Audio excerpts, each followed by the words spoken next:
निषिद्ध, मुझे, क्या मैं इसकी खेती नहीं कर सकता? उद्धरण चिन्ह डॉट डॉट डॉट। गुरुजी, मुझे पूरी तरह समझ नहीं आया और मेरा एक प्रश्न है। उद्धरण चिन्ह डॉट डॉट डॉट। यह क्या है? क्या भाग्य सचमुच अस्तित्व में है? हाँ, ये सचमुच मौजूद है। जिसे हम इंसान भाग्य कहते हैं, वह निश्चित रूप से मौजूद है और यह इस दुनिया के हर जीवित प्राणी को प्रभावित करता है। मेरी उंगलियां कांप रही थीं। अगर भाग्य सचमुच मौजूद है, तो जीवित प्राणियों की स्वतंत्र इच्छा का क्या? क्या इसका मतलब यह नहीं है कि वह अस्तित्वहीन है? यदि स्वतंत्र इच्छा का अस्तित्व ही नहीं है और सब कुछ पूर्व निर्धारित है, तो इन सब का क्या अर्थ है? खैर, ऐसा बिल्कुल नहीं है। 7 सितारों का आशीर्वाद प्राप्त करने वाले, स्वर्ग की दिव्य शक्ति द्वारा नियंत्रित साधक, क्यूई शोधन के 7वें तारे से शुरू होने वाले भाग्य को सूक्ष्म रूप से महसूस कर सकते हैं। आपको लग सकता है कि आपने केवल खगोल विज्ञान और नक्षत्रों को पढ़ना ही सीखा है, लेकिन जिस क्षण किसी साधक को आकाश द्वारा अनुमति दी जाती है, उसे आकाशीय तंत्र को स्पष्ट रूप से समझने की अनुमति मिल जाती है। गुरुजी का स्पष्टीकरण जारी रहा। बेशक, किसी मनुष्य के लिए भाग्य नामक विशाल सत्ता को प्रत्यक्ष रूप से देखना असंभव है। हालांकि, इसके मूल तत्वों को पढ़ना संभव है। क्यूई रिफाइनिंग 7 स्टॉर्स से एक साधक अपनी जीवन अवधि का अनुमान लगा सकता है और जान सकता है कि उसके जीवन का कितना हिस्सा शेष है। जीवनकाल, क्या आप ये कह रहे हैं कि मनुष्य का जीवनकाल पूर्व निर्धारित होता है? हाँ, तो फिर खेती का उद्देश्य क्या है? अपनी जीवन अवधि पूर्व निर्धारित होने के बावजूद भी कृषक खेती क्यों जारी रखते हैं? ऐसा इसलिए है क्योंकि, हालांकि जीवनकाल निश्चित रूप से तय है, लेकिन यह निरपेक्ष नहीं है। क्या जीवनकाल पूर्ण नहीं होता? उदाहरण के लिए, चिशोधन अवस्था में एक साधक का जीवनकाल अधिकतम एक नश्वर प्राणी के बराबर होता है। लेकिन ची निर्माण अवस्था से जैसे जैसे वे अपनी साधना में आगे बढ़ते हैं, उन्हें स्वर्ग से अतिरिक्त जीवनकाल प्राप्त होता है। ची बिल्डिंग चरण 300 वर्ष का जीवनकाल प्रदान करता है, कोर फॉर्मेशन 600 वर्ष, नेसेंट सोल 1200 वर्ष और हेवनली बीइंग 2400 वर्ष का। यद्यपि सटीक जीवनकाल भिन्न भिन्न हो सकता है, साधक अपने स्तर को उन्नत करने के साथ साथ स्वर्ग से एक नया जीवनकाल प्राप्त करता है। इसीलिए साधक स्वयं ही दिव्य तंत्र में परिवर्तन लाते हैं, और प्राचीन काल से ही साधकों को स्वर्ग विरोधी भी कहा जाता रहा है। उद्धरण चिन्ह डॉट डॉट डॉट। तो क्या मुझे भी एक साधक के रूप में नया भाग्य नहीं मिल सकता? उद्धरण चिन्ह डॉट डॉट डॉट। ऐसा जरूरी नहीं है। हालांकि यह कहा जाता है कि मनुष्य को एक नया भाग्य मिल सकता है, वास्तविकता में स्वर्ग अक्सर शुरुआत से ही जीवनकाल से परे एक भाग्य प्रदान करता है। उसका रंग गहरा हो गया। जन्मजात प्रतिभा, आध्यात्मिक प्रवाह और आध्यात्मिक जड़ों के साथ जन्म के समय मिला भाग्य ही इस बात का मानक बन जाता है कि क्या व्यक्ति अपने जीवनकाल को बदल सकता है। उद्धरण चिन्ह डॉट डॉट डॉट। क्या मेरी नियति में साधक न बनना लिखा है? क्या मैं ऐसी नियति के साथ पैदा हुआ हूं जिससे मैं बच नहीं सकता? उद्धरण चिन्ह डॉट डॉट डॉट। ऐसा लगता है, मैंने आश्चर्य से पूछा। तो क्या वाकई कोई रास्ता नहीं है? उद्धरण चिन्ह डॉट डॉट डॉट। मैंने देखा है और ऐसा लगता है कि कोई नहीं है। मुझे खेद है। आकाश द्वारा निर्धारित जीवनकाल, मुझे समझ नहीं आता। क्या आकाश केवल एक अवधारणा नहीं है? क्या नीला आकाश ही वह नहीं है जिसे हम आकाश कहते हैं? आकाश मात्र वही नहीं है, ये वह नियम है जो इस संसार में प्रवाहित होता है, एक विशाल और असीम सिद्धांत। यही आकाश है। वास्तव में स्वर्ग, ये संसार, मुझे इसकी अनुमति नहीं देता। हम सभी स्वर्ग द्वारा निर्धारित भाग्य के साथ जन्म लेते हैं, बड़े होते हैं और मर जाते हैं। साधक स्वर्ग को चुनौती दे सकते हैं और स्वर्गीय तंत्र में परिवर्तन ला सकते हैं। वास्तव में कोई भी साधक अपने जन्मदाता स्वर्ग की कृपा से बच नहीं सकता। इसलिए यद्यपि कोई व्यक्ति अपने जीवनकाल को पार कर सकता है, ऐसा करने का भाग्य भी स्वर्ग द्वारा ही निर्धारित होता है। गुरुजी ने मेरा हाथ पकड़कर कहा। उद्धरण चिन्ह डॉट डॉट डॉट। मैंने भी इसका अनुभव किया है। हालांकि मैं आपकी तुलना में कुछ भी नहीं हूँ। उसकी आवाज़ कांप रही थी। मैंने अपना पूरा जीवन अथक परिश्रम में व्यतीत किया। हस्त मुद्राएं बनाते बनाते मेरी उंगलियां खून से लथपथ हो गईं और मंत्रों का जाप करते करते मेरी आवाज़ बैठ गई। जीवन भर के प्रयासों के बाद मैं बड़ी मुश्किल से ची निर्माण के चरण तक पहुंच पाया।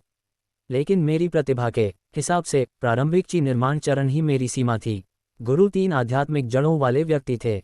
उनमें सच्ची आध्यात्मिक जड़ों का गुण था, लेकिन उनकी आध्यात्मिक नसें कमजोर थीं और वे शरीर में अशुद्धियों के साथ पैदा हुए थे, इसलिए वे केवल प्रारंभिक ची निर्माण चरण में ही रह सके। ज्ञान प्राप्ति के प्रति मेरा जुनून और मंत्र और जादू टोने के अनुसंधान के प्रति मेरा आजीवन समर्पण इसलिए था ताकि मेरे शिष्य, कम प्रतिभा वाले भी अपनी साधना के क्षेत्र में यथासंभव उन्नति कर सकें। और आप, पंच तत्वों की आध्यात्मिक जड़ों वाले व्यक्ति, एक साधारण नश्वर प्राणी से ची शोधन के 7वें तारा तक पहुंचने वाले, आपने उन मूल्यों को शानदार ढंग से सिद्ध किया है जिनका मैंने अनुसरण किया है। लेकिन ऐसा लगता है, हर किसी की अपनी सीमाएं होती हैं। ये वो शब्द हैं जो मैंने उनसे पहली बार मिलने वाले दिन सुने थे। वे शब्द मेरे लिए थे, लेकिन अब वे स्वयं उनके लिए थे। उद्धरण चिन्ह डॉट डॉट डॉट। मुझे खेद है कि मैं इतना अक्षम स्वामी हूँ। मुझे खेद है कि मेरा ऐसा भाग्य है और मैं आपके लिए कुछ भी नहीं कर सकता। उद्धरण चिन्ह डॉट डॉट डॉट। नहीं, मुझे भी अपनी अक्षमता के लिए खेद है। हम दोनों ने दांत भींचकर एक दूसरे से माफी मांगी। उद्धरण चिन्ह डॉट डॉट डॉट। मैं आपके लिए इससे अधिक कुछ नहीं कर सकता, लेकिन भले ही यह संभव न हो, मैं फिर भी कोशिश करूंगा। मैं और भी प्राचीन ग्रंथों और अनुष्ठानों का अध्ययन करूंगा, ये देखने के लिए कि क्या किसी ऐसे व्यक्ति को जो साधक बनने के भाग्य के साथ पैदा नहीं हुआ है, स्वर्ग द्वारा अनुमति दी जा सकती है। उद्धरण चिन्ह डॉट डॉट डॉट। धन्यवाद। स्वर्ग द्वारा त्यागे गए व्यक्ति के पास और क्या विकल्प हो सकता है? स्वर्ग ने हमारा भाग्य तो निर्धारित किया है, लेकिन ये तय नहीं किया कि हम उसमें कैसे जिएं। इसलिए आइए हम सब मिलकर यथासंभव संघर्ष करें। हमारी निगाहें मिलीं। एक गुरु के रूप में मैं आपके लिए इससे बेहतर कुछ नहीं कर सकता। उद्धरण चिन्ह dot dot dot dot dot dot dot. उद्धरण चिन्ह।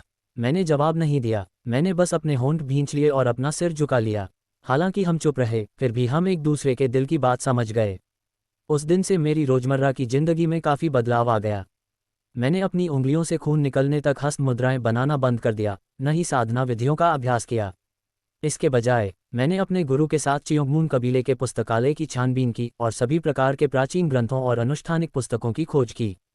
आकाश द्वारा अनुमत या अस्वीकृत लोगों के लिए मानदंड क्या है? क्या यह मेरी आंतरिक ऊर्जा के कारण है, या फिर ऐसा इसलिए है क्योंकि एक मार्शल आर्टिस्ट के रूप में जो आध्यात्मिक जड़ों के बिना पैदा हुआ था, मैंने उत्पत्ति की ओर अभिसरित होने वाली 5 ऊर्जाओं तक पहुंचकर जबरदस्ती आध्यात्मिक जड़ों को प्राप्त किया? या फिर ऐसा इसलिए है क्योंकि मैं किसी दूसरी दुनिया से आया हूं? या फिर मेरी प्रतिगमन की वजह से? या फिर यही मेरी किस्मत है? हालांकि प्राचीन ग्रंथों में स्वर्ग द्वारा अस्वीकृत मनुष्यों के बारे में सामग्री अत्यंत दुर्लभ है। इसे ढूंढना बेहद मुश्किल था। फिर भी जैसे जैसे मैंने आकाश, दिव्य तंत्र और भाग्य के बारे में किताबें पढ़ीं, मुझे भाग्य की अवधारणा थोड़ी और समझ में आने लगी। ऐसा कहा जाता है कि क्यूई शोधन के 7वें स्टार से साधक अपना भाग्य स्वयं पढ़ना शुरू कर देते हैं। बेशक यह विस्तृत जानकारी नहीं है, बल्कि उनके जीवनकाल का केवल एक मोटा अनुमान है। और जैसे जैसे उनकी साधना का स्तर बढ़ता है, उन्हें ये जानने में अधिक सटीकता प्राप्त होती जाती है कि उनका जीवनकाल कितना शेष है। ची बिल्डिंग का अभ्यास करने वाला व्यक्ति अपने जीवन में आने वाली घटनाओं के बारे में स्पष्ट रूप से जानता है कि वे अच्छी होंगी या बुरी। मूल निर्माण के चरण तक आते आते ये और अधिक विस्तृत हो जाता है, जिससे आगामी घटनाओं की शुभता और खतरे को समझा जा सकता है। नवजात आत्मा अवस्था से ऊपर के लोगों के लिए भाग्य को वे कितनी सटीकता से समझते हैं, इस बारे में कोई जानकारी नहीं थी, लेकिन कहा जाता था कि यह मूल गठन के साधकों की तुलना में अधिक सटीक था। मुझे मानव की स्वतंत्र इच्छाशक्ति पर भी किताबें मिलीं। उदाहरण के लिए, यदि किसी मनुष्य को स्वर्ग द्वारा लगभग 80 वर्ष का जीवन काल दिया जाता है, तो क्या वह अनिवार्य रूप से 80 वर्ष तक जीवित रहता है? यदि बुरे इरादों वाला कोई साधक 80 वर्ष की आयु वाले किसी व्यक्ति की समय से पहले हत्या कर दे तो क्या होगा? इसका उत्तर ये था कि स्वर्ग केवल भाग्य निर्धारित करता है, लेकिन उसे इस बात से कोई लेना देना नहीं होता कि कोई प्राणी उस भाग्य का अनुसरण कैसे करता है। संक्षेप में, मनुष्य को भाग्य नामक एक मार्ग दिया गया है, लेकिन बाहरी दबावों या उनकी अपनी इच्छा के कारण कुछ लोग अपने नियति के मार्ग को पूरी तरह से तय नहीं कर पाते हैं। तो ये बात है, जब मैं भाग्य के बारे में किताबें पढ़ रहा था, तो मैंने सोचा कि मेरे साथ पहले क्या हुआ था। भले ही कई जन्मों में मेरी प्रारंभिक जीवन और स्वास्थ्य स्थितियां बदल गईं, लेकिन मेरी मृत्यु ठीक उसी दिन, उसी समय, उसी परिस्थितियों में हुई। क्या सांख्यिकीय दृष्टि से ये तर्कसंगत है? यहाँ तक कि जब मेरे स्वास्थ्य में हर जन्म में उतार चढ़ाव आता रहा, मैंने एक बार सोचा था कि शायद भाग्य वास्तव में मौजूद है और शायद मेरे पास कोई स्वतंत्र इच्छाशक्ति नहीं है। लेकिन फिर जब मैंने युवराज मैक्लूह्यून का सिर कलम कर दिया, पहली बार मैं अपनी नियति से पहले ही मर गया और मुझे लगा कि जीवनकाल निश्चित नहीं होता। तथापि इस पुस्तक के अनुसार स्वर्ग ने मुझे लगभग 50 वर्ष का जीवनकाल दिया है। यदि मैं भाग्य के मार्ग पर सही ढंग से चलूं, तो मैं उस जीवनकाल के अनुसार जी सकता हूं। लेकिन अगर बाहरी दबाव या मेरी अपनी पसंद और इच्छा के कारण मेरी मृत्यु समय से पहले हो जाती है, तो मैं अपने भाग्य में लिखे मार्ग को पूरा नहीं कर पाऊंगा। यदि भाग्य मनुष्य को दिया गया एक मार्ग है, तो मनुष्य के पास स्वतंत्र इच्छाशक्ति है, जैसा कि इस पुस्तक में दावा किया गया है। बेशक समस्या यह है कि कोई भी नियति के मार्ग से आगे नहीं जा सकता। पुस्तक में भाग्य की व्याख्या भी इसी प्रकार की गई थी। ईश्वर मनुष्य को भाग्य का उपहार देता है, लेकिन सभी मनुष्य अपने दिए गए भाग्य के मार्ग पर नहीं चल सकते।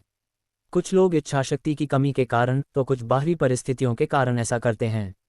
लेकिन अगर कोई भाग्य के मार्ग पर अंत तक भी चलता है, तो उसके आगे स्वर्ग द्वारा कोई मार्ग निर्धारित नहीं होता है।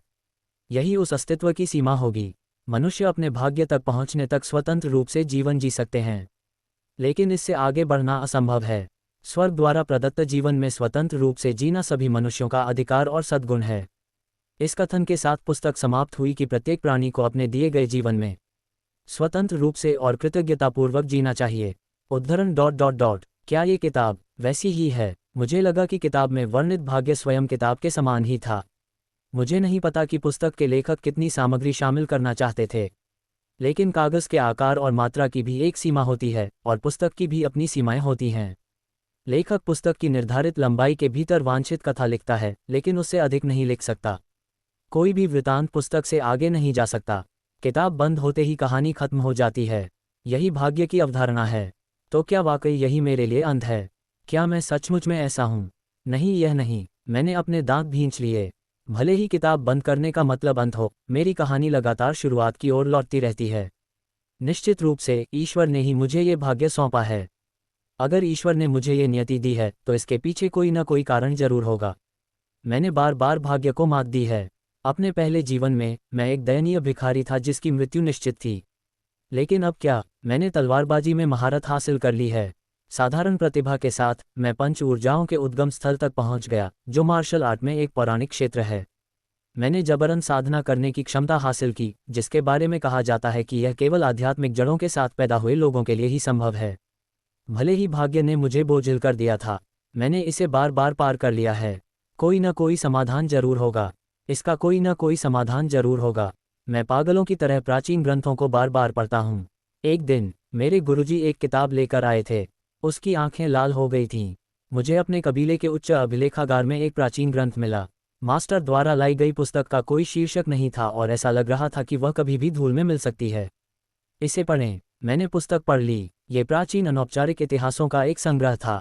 इन कहानियों में एक युवक द्वारा सर्दियों में अपनी बीमार मां के लिए काप मछली पकड़ने के लिए अपने शरीर की गर्मी से नदी में जमी बर्फ को पिघलाने और एक अंधे व्यक्ति द्वारा आकाश से प्रार्थना करने के बाद अपनी दृष्टि वापस पाने की कहानी शामिल थी। एक बूढ़े व्यक्ति की कहानी जिसकी मृत्यु निश्चित थी, फिर भी उसने स्वर्ग के लिए 1000 अनुष्ठान करके अपना जीवन बढ़ा लिया। भले ही यह अनौपचारिक इतिहास है और ज्यादातर मनुष्यों के बारे में है, क्या उनमें कुछ समानता नहीं है?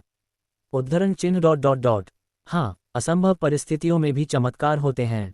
हाँ, खासकर संग्रह की आखिरी कहानी जिसमें एक बूढ़े व्यक्ति को अनुष्ठान करने के बाद अतिरिक्त जीवन प्राप्त होता है। शायद कोशिश करते रहो, बार बार कोशिश करते रहो और यह जरूर हो जाएगा। हाँ, इन कहानियों में ये सीख निहित है कि यदि कोई व्यक्ति पूरी ईमानदारी से काम करे तो स्वर्ग भी विचलित हो जाता है। मनुष्य भी अपनी ईमानदारी से स्वर्ग को प्रभावित कर सकते हैं। गुरु की आवाज कांप रही थी। उद्धरण। बेशक, इसका ये भी मतलब है कि हमने अब तक जो किया है वह शायद पर्याप्त रूप से ईमानदार नहीं है। उद्धरण। उद्धरण। वास्तव में किसने प्रयास नहीं किया है? लेकिन यदि कोई प्रयास करे और स्वर्ग अपने द्वार न खोले, क्या किया जाए? उद्धरण। आइए अनुष्ठानों को आजमाते रहें। उद्धरण। उद्धरण। अगर स्वर्ग हमें एक बार ठुकरा दे तो हम 10 बार कोशिश करेंगे। अगर 10 बार भी नहीं तो 100 बार। अगर 100 बार भी नहीं तो 1000 बार। चलो अनुष्ठान करते रहें और अंतहीन रूप से पूछते रहें कि क्या ये वास्तव में असंभव है। गुरुजी दांत भींचकर बोले, चलिए पूछते हैं कि क्या वाकई यही हमारा अंत है। उद्धरण। हाँ मास्टर, मैंने भी उसे दृढ़ता से देखा और सिर हिलाया। उस दिन से हम हर जगह घूमने लगे, सितारों को पढ़कर भविष्य बताने लगे और अनुष्ठान करने का प्रयास करने लगे। बेशक, जब भी हमने कोई अनुष्ठान करने का प्रयास किया, बादल घिर आते थे और आकाश से आने वाली दिव्य ऊर्जा को अवरुद्ध कर देते थे। एक बार तो हम यांगुओ में माउंट गुगवोल नामक स्थान पर एक अनुष्ठान करने भी गए थे। गुरुजी का मानना था कि चूंकि गुगवोल पर्वत की चोटी बादलों को भेदती हुई दिखाई देती है, इसलिए वहां होने वाले अनुष्ठान को बादल ढक नहीं सकते। लेकिन बादलों से भी ऊंची चोटी पर अनुष्ठान करने के तुरंत बाद ही रहस्यमय बादल दिखाई देने लगे। मानो आकाश भौतिकी के नियमों का उल्लंघन करते हुए मुझे साधना के मार्ग पर चलने से रोक रहा हो। गुरु और मैं कई प्रसिद्ध पहाड़ों और नदियों पर गए, वहां के 28 तारों में से 7 का चयन किया और लगातार अनुष्ठान करते रहे। अनुष्ठान करते समय मैंने अपने गुरु से बीच बीच में ची रिफाइनिंग के 8वें चरण के बारे में भी सीखा। ची रिफाइनिंग 8वें स्टार 6 हार्मनीज पाथ का ज्ञान अनुष्ठान में स्वर्ग, पृथ्वी और 4 दिशाओं के 6 सामंजस्य को लागू करने और इस विधि के माध्यम से आध्यात्मिक शक्ति को उत्तेजित करने से संबंधित है। यह अवस्था साधकों को अपने शरीर का विस्तार करने और अपनी आध्यात्मिक शक्ति को अपनी संपूर्ण आध्यात्मिक नसों में भरने की अनुमति देती है, जिससे वे बहुत अधिक मजबूत हो जाते हैं।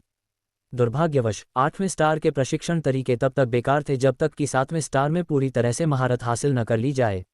मैंने निरंतर रूप से सिद्धांत और ज्ञान को आत्मसात करना जारी रखा। इसी दौरान मैं समय समय पर किम यंग हून से भी मिलता रहा, उनसे मार्शल आर्ट के बारे में सीखता रहा और 5 ऊर्जाओं के उद्गम की ओर अभिसरण की ज्ञान प्राप्ति को आत्मसात करता रहा। समय बीत गया, मेरे जीवन के अंत का दिन नजदीक आ रहा था। क्या आपके मन में पंच तत्वों के बारे में कोई प्रश्न है? आज नहीं। अच्छा, चलो अनुष्ठान की तैयारी करते हैं। मेरी जीवन अवधि बहुत कम बची थी। मुझे उम्मीद थी कि मूल की ओर अभिसरित होने वाली 5 ऊर्जाओं तक पहुंचने से मेरी आयु बढ़ जाएगी।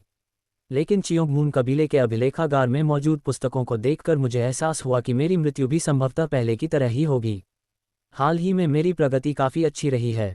मैंने केवल ची रिफाइनिंग 8वें स्टार 6 हार्मनीज पाथ को ही नहीं, बल्कि ची रिफाइनिंग 9वें स्टार पंच तत्व उत्पत्ति को भी समझ लिया है। बेशक मैं अभी भी 9वें तारे की साधना विधियों का अभ्यास नहीं कर सका, लेकिन मार्ग की विशुद्ध समझ के मामले में मैं ची शोधन के 9वें सितारा साधक के बराबर था।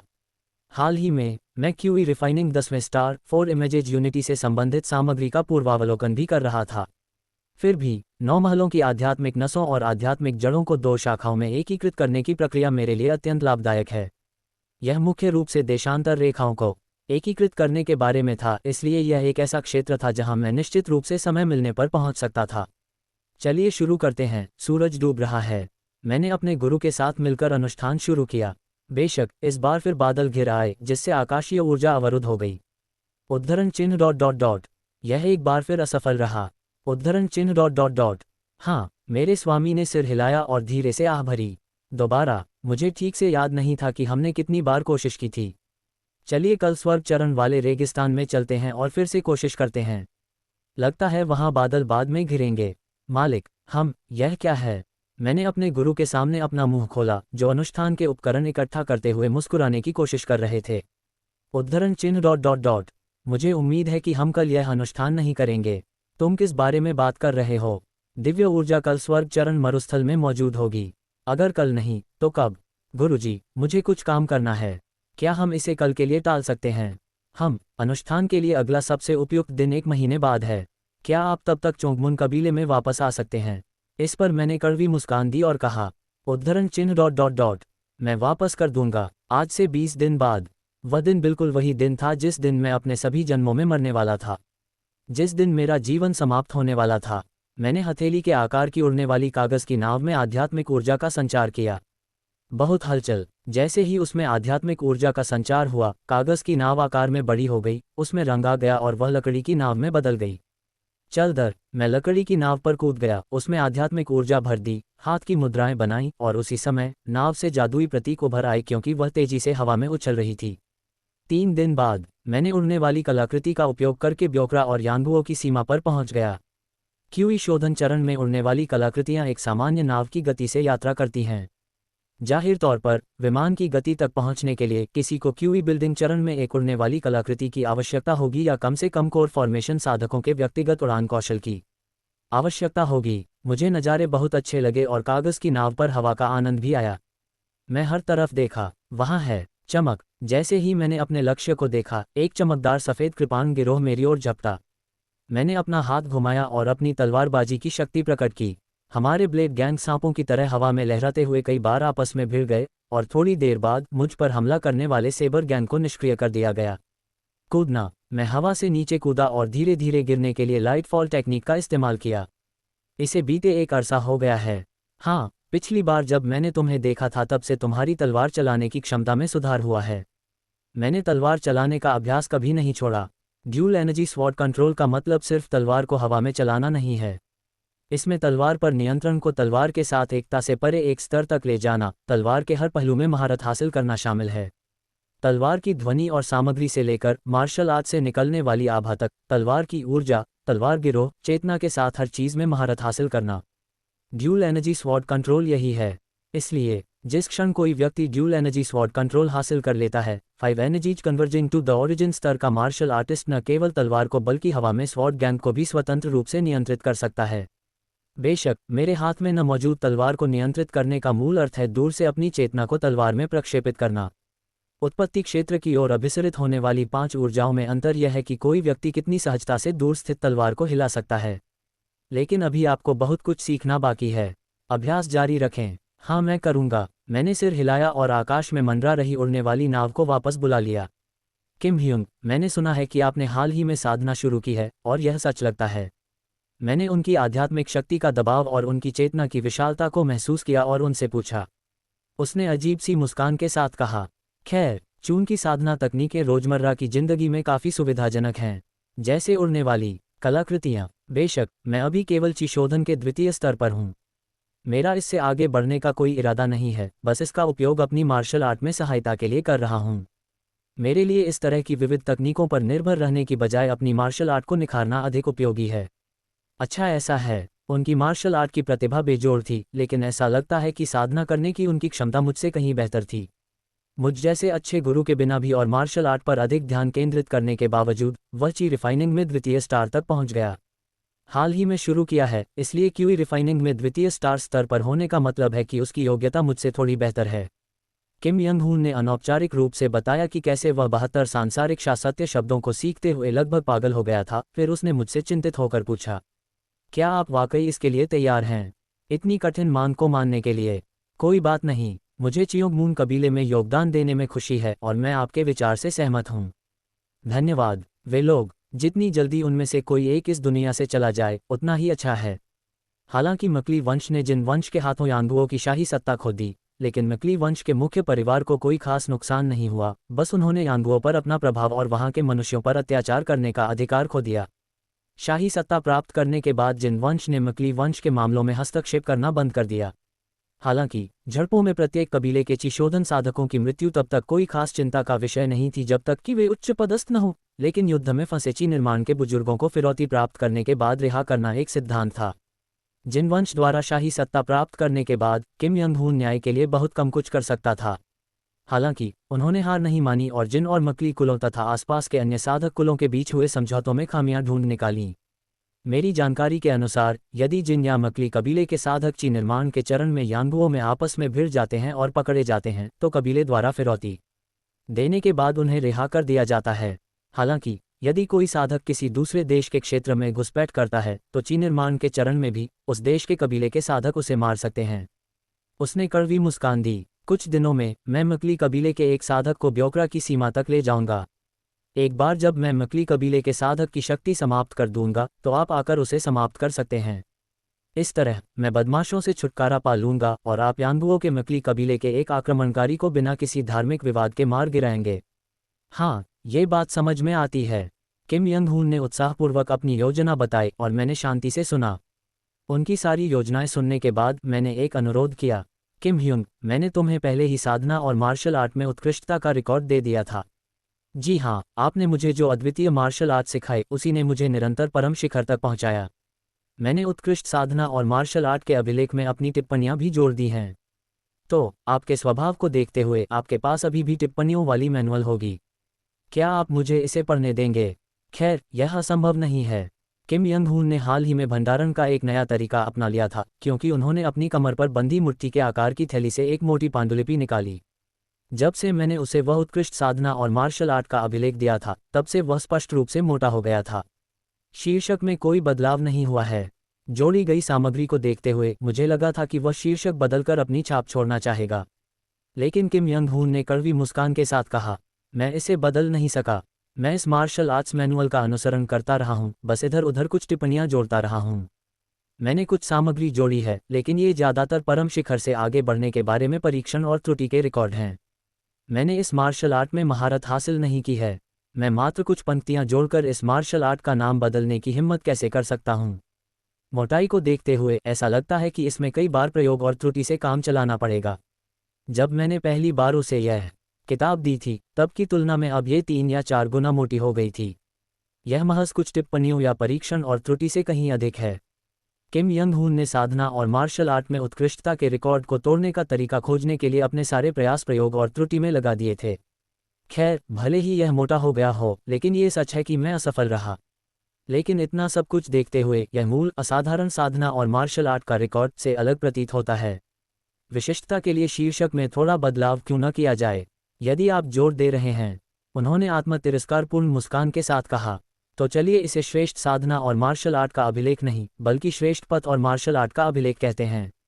चाहे मूल शीर्षक हो या नया, साधना के मार्ग को पार करने का अर्थ अपरिवर्तित रहता है। उन्होंने शीर्षक में केवल एक अक्षर बदला, जिससे मूल शीर्षक से शायद ही कोई फर्क पड़ा। ये थोड़ा निराशाजनक है, लेकिन अगर वह इसे बदलना नहीं चाहता तो मैं क्या कर सकता हूँ। मैंने पूरी पांडुलिपि पढ़ी और उसे याद कर लिया। शायद ऐसा इसलिए है क्योंकि मैं एक साधक बन गया और मैंने 72 सांसारिक सत्य शब्दों जैसी चीजें सीखी, या शायद साधना करने से चेतना का विस्तार होता है और स्मृति में वृद्धि होती है। जैसे जैसे मेरी चेतना का विस्तार हुआ, मेरी याददाश्त में काफ़ी सुधार हुआ। अपने पिछले जन्मों में मुझे मोटी मोटी पांडुलिपियों को कई बार पढ़ना और फिर से पढ़ना पड़ता था ताकि वे मेरे दिमाग में अंकित हो जाएं, लेकिन अब सिर्फ एक बार पढ़ना ही सब कुछ मेरी स्मृति में अंकित करने के लिए पर्याप्त था। कुछ दिनों तक यहीं रुकिए, मैं जल्द ही मकली कबीले के किसान को ब्योकरा सीमा तक ले जाऊंगा। मैं इंतज़ार करूंगा। मैं बैठ गया और अपनी शारीरिक स्थिति को ठीक किया।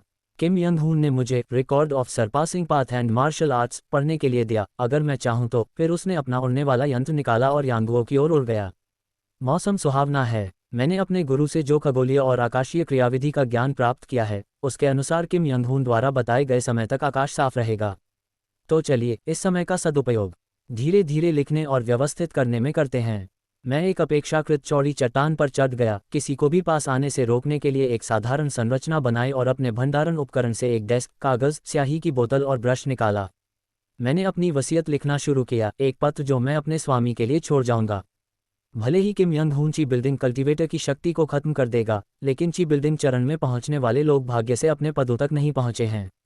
उनमें से प्रत्येक एक असाधारण प्राणी था, एक दुर्जय शत्रु जिसे कम नहीं आंका जा सकता था। अगर वे कमजोर भी हो जाएं, तो भी मेरी जान खतरे में पड़ जाएगी। लेकिन मुझे परवाह नहीं थी।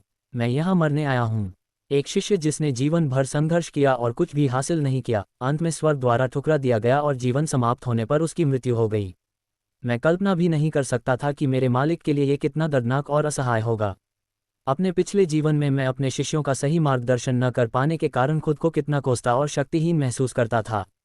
लेकिन यदि कोई शिष्य मूर्खतापूर्वक किसी शक्तिशाली प्रतिद्वंद्वी से लड़ता है और युद्ध में मारा जाता है, हालांकि मालिक को नाराजगी और दुख महसूस हो सकता है, लेकिन उसे आत्मघृणा का अनुभव नहीं होगा। इसलिए मैं स्वर्ग द्वारा निर्धारित भाग्य से नहीं मरूंगा। आखिरकार मैं जल्द ही मरने वाला हूं। मैं मूर्खतापूर्वक एक शक्तिशाली प्रतिद्वंद्वी से लड़ूंगा और इस तरह मर जाऊंगा।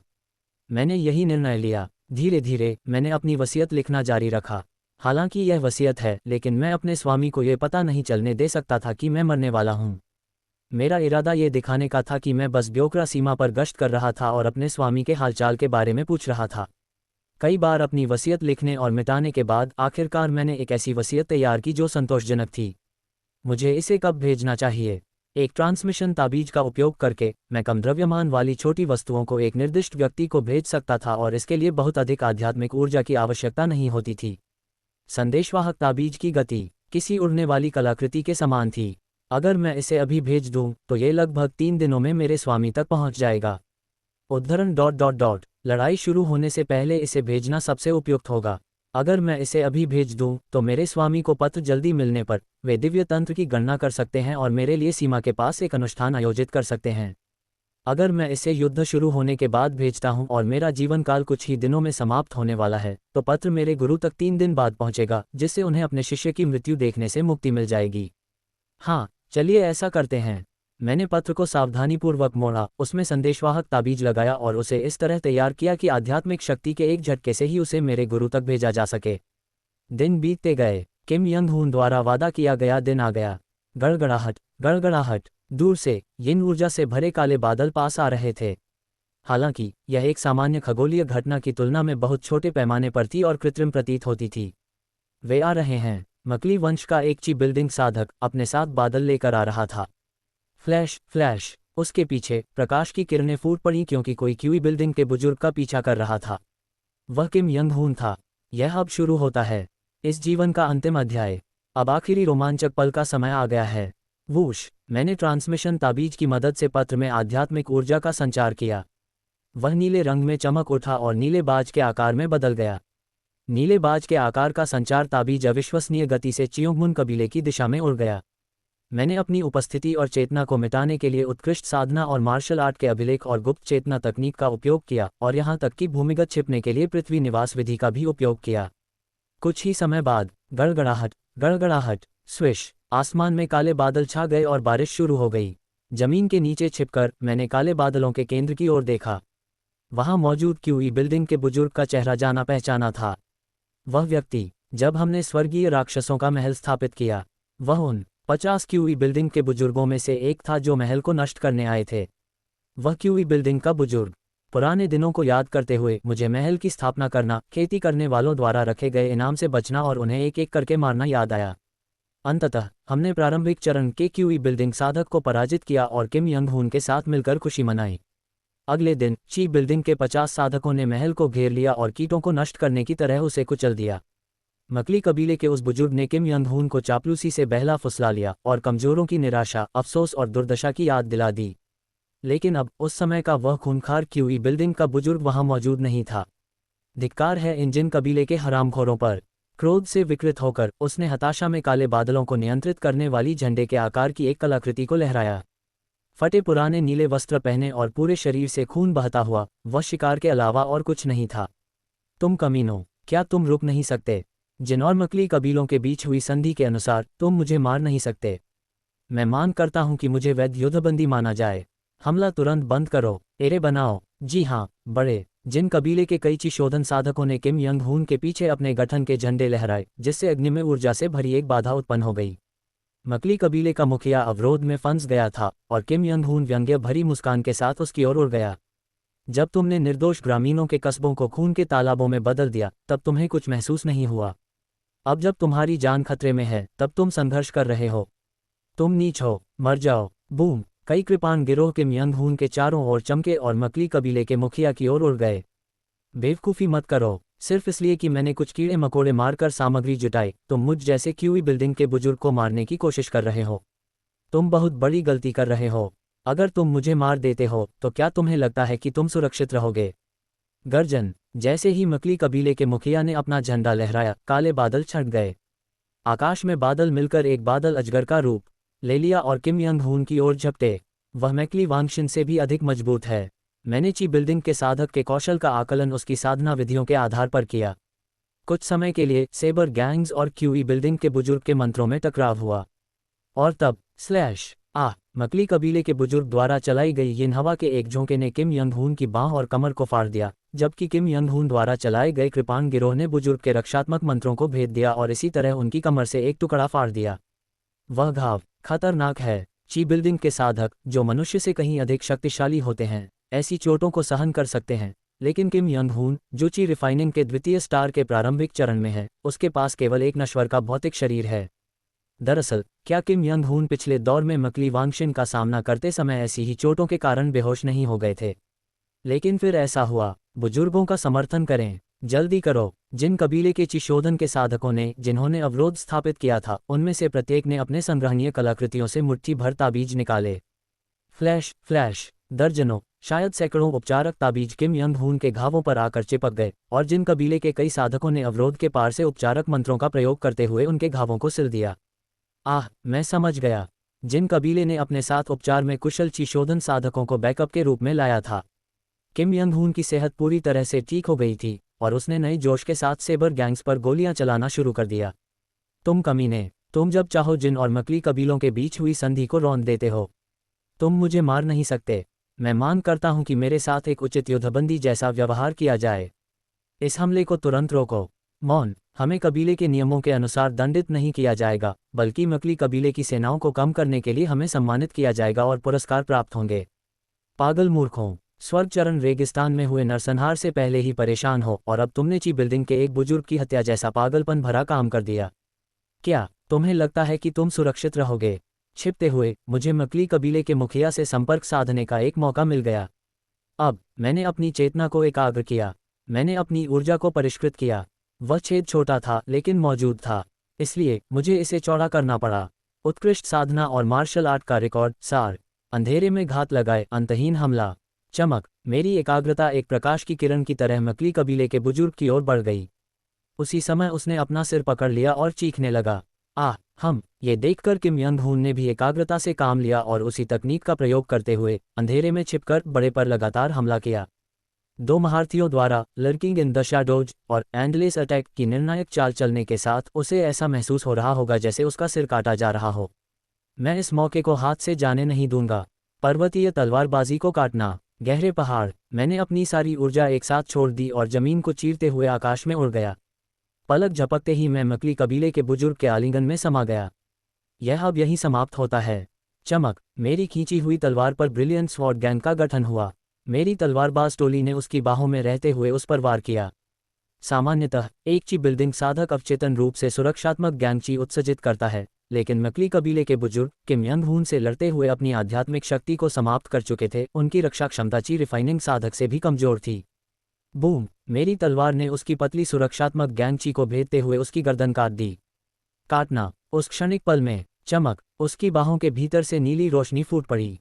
जीवन बचाने वाली कलाकृति। जैसे ही जीवन रक्षक कलाकृति सक्रिय हुई, मकली कबीले का बुजुर्ग अविश्वसनीय गति से ऊपर की ओर उछला और मेरी तलवारों की टोली उसकी गर्दन पर वार करने के बजाय केवल उसकी छाती को छूकर निकल सकी।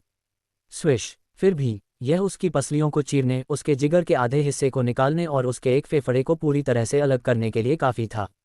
मकली कबीले का बुजुर्ग, जो बुरी तरह से खून बह रहा था, अभी भी जीवित था। खांसी, ग्रग, खून की झाग थूकने और आध्यात्मिक शक्ति से अपनी गिरती हुई आंतों को मुश्किल से थामे रखने के बावजूद वह जीवित रहा। घुरघुराहट, हौंफना, वो वर्दी, चोंगमुन कबीला, तुम कमीने, जिन कबीले के साथ मिली भगत कर रहे हो। एक फेफड़ा कुचल जाने के बावजूद उसने आध्यात्मिक शक्ति के बल पर अपने शारीरिक कार्यों को जबरदस्ती बनाए रखा। भयानक जीवंतता, लेकिन अगर उसे अकेला छोड़ दिया जाए तो अंततः उसकी सारी आध्यात्मिक शक्ति समाप्त हो जाने से उसकी मृत्यु हो जाएगी। घुरघुराहट, खांसी, चेओंगमून वंश के वंशज, मेरी जान बख्श दो। मैं तुम्हें मुख्य परिवार से भारी मुआवजे का वादा करता हूँ। स्वर्गचरण रेगिस्तान में हुए नरसंहार के कारण विभिन्न कुलों के कई किसान इस समय चिंतित हैं। 200 वर्षों में एक महान युद्ध होगा और ची बिल्डिंग सहित प्रत्येक साधक की भूमिका महत्वपूर्ण होगी। उद्धरण चिन्ह उद्धरण चिन्ह। मैंने चुपचाप अपनी तलवार को थामे रखा और उसमें स्वॉर्ड गैंग की शक्ति का संचार किया। ये देखकर मकली कबीले के बुजुर्ग ने अपने दांत पीस लिए। अरे मूर्ख, क्या तुम्हें समझ नहीं आता कि क्या महत्वपूर्ण है? मैं ब्योकरा सीमा पार करने के लिए उचित मुआवजा सुनिश्चित करूंगा।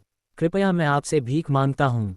भनभनाहट, यीक! उसने मेरे स्वॉर्ड गैंग को चकमा दिया और जीवन रक्षक कलाकृति में ऊर्जा प्रवाहित करना शुरू कर दिया। वह अपनी पूरी जीवन शक्ति इसमें लगा रहा है। उसी समय उसका शरीर नीला पड़ गया और वह आश्चर्यजनक गति से अवरोध के किनारे तक पहुंच गया। ये कोर फॉर्मेशन की बचाव तकनीक है।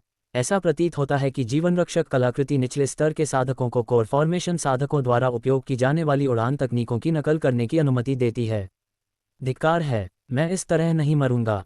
बिल्कुल नहीं। बूम! बुजुर्ग ने अपनी सारी शक्ति एक झटके में लगा दी, जिससे वह अवरोध कागज की दीवार की तरह चकनाचूर हो गया और भागने का रास्ता बन गया।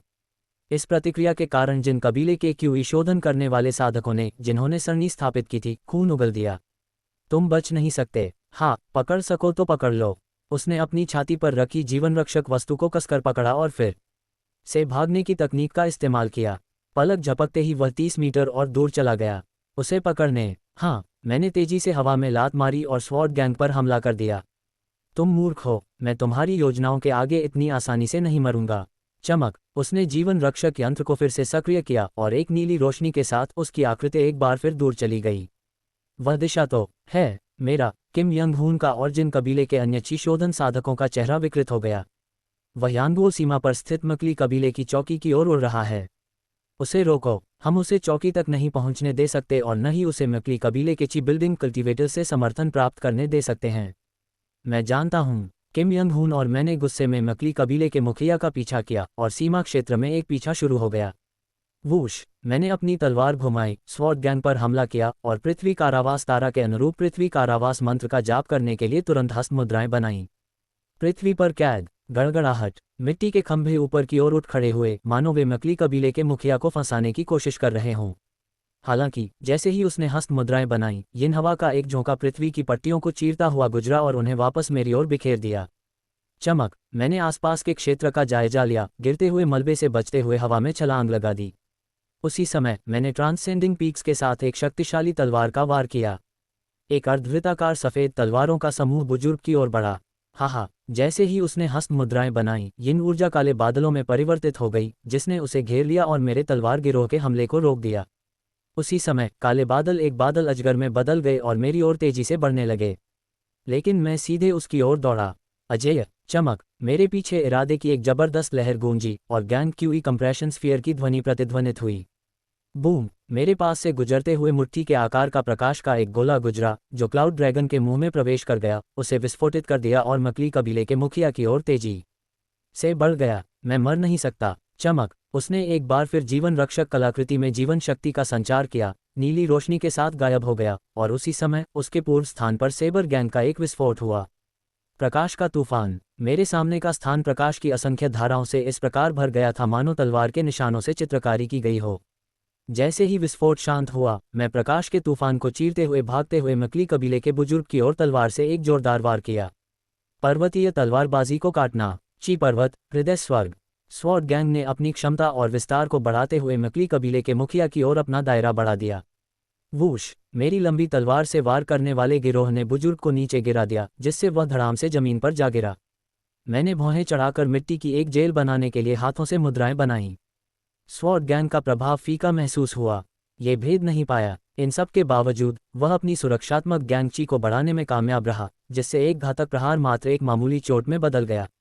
पृथ्वी पर कैद। गड़गड़ाहट। मिट्टी के खंभे उठे और उन्होंने मकली कबीले के मुखिया को घेर लिया। हालांकि मिट्टी की जेल के भीतर से एक जोरदार चीख के साथ मेरा जादू चकनाचूर हो गया और विस्फोट हो गया। वास्तव में ची बिल्डिंग के साधक अपनी ही श्रेणी में आते हैं।